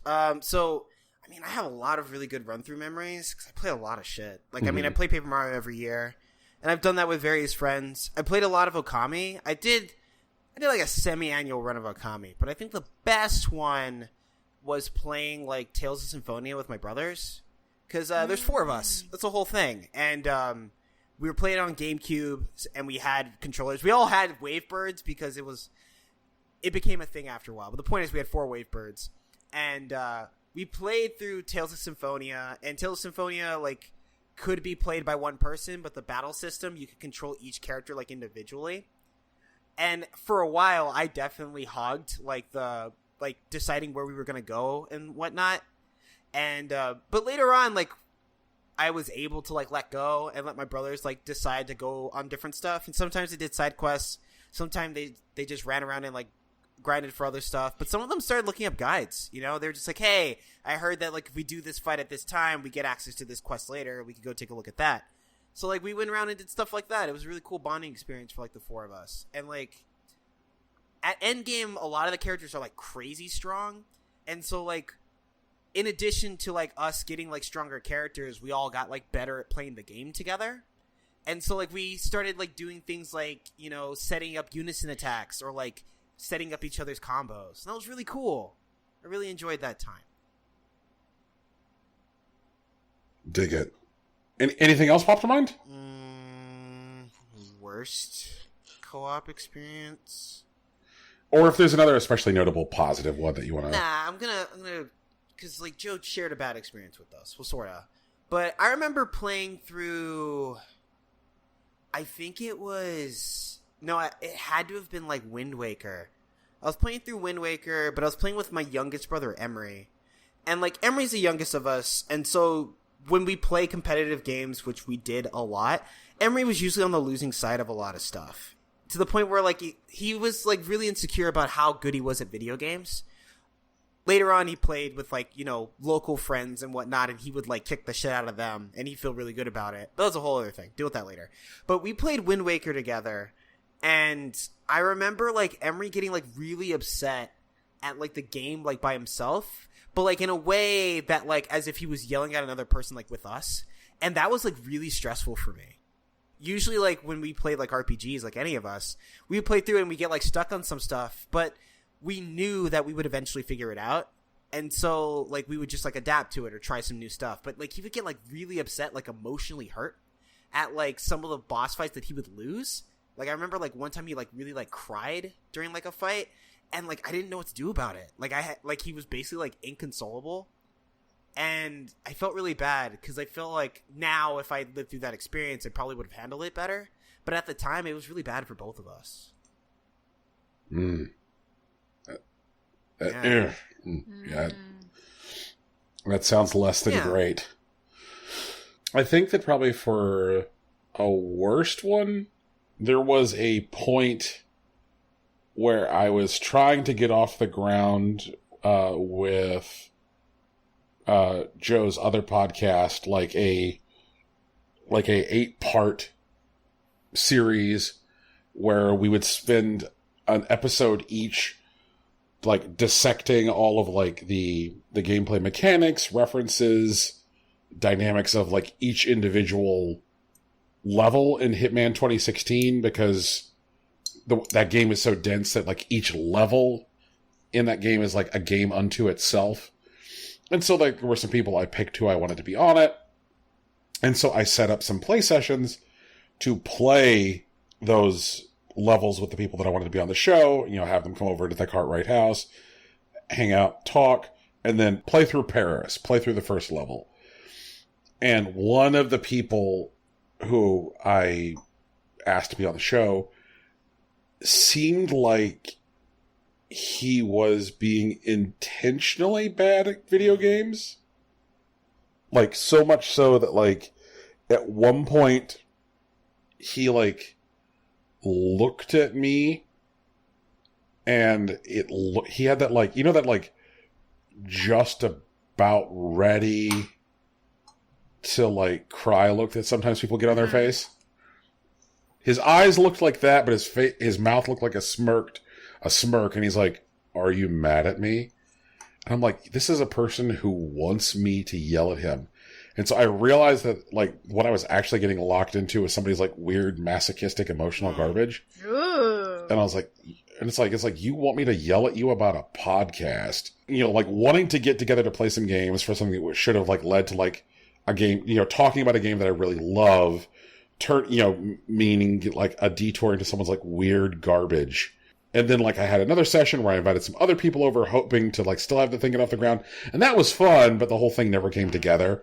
But that first session where I had, like, one person over, and they just, like, sat on my couch, like, trying to get yelled at. And I'm like, man, I'm too strong for this.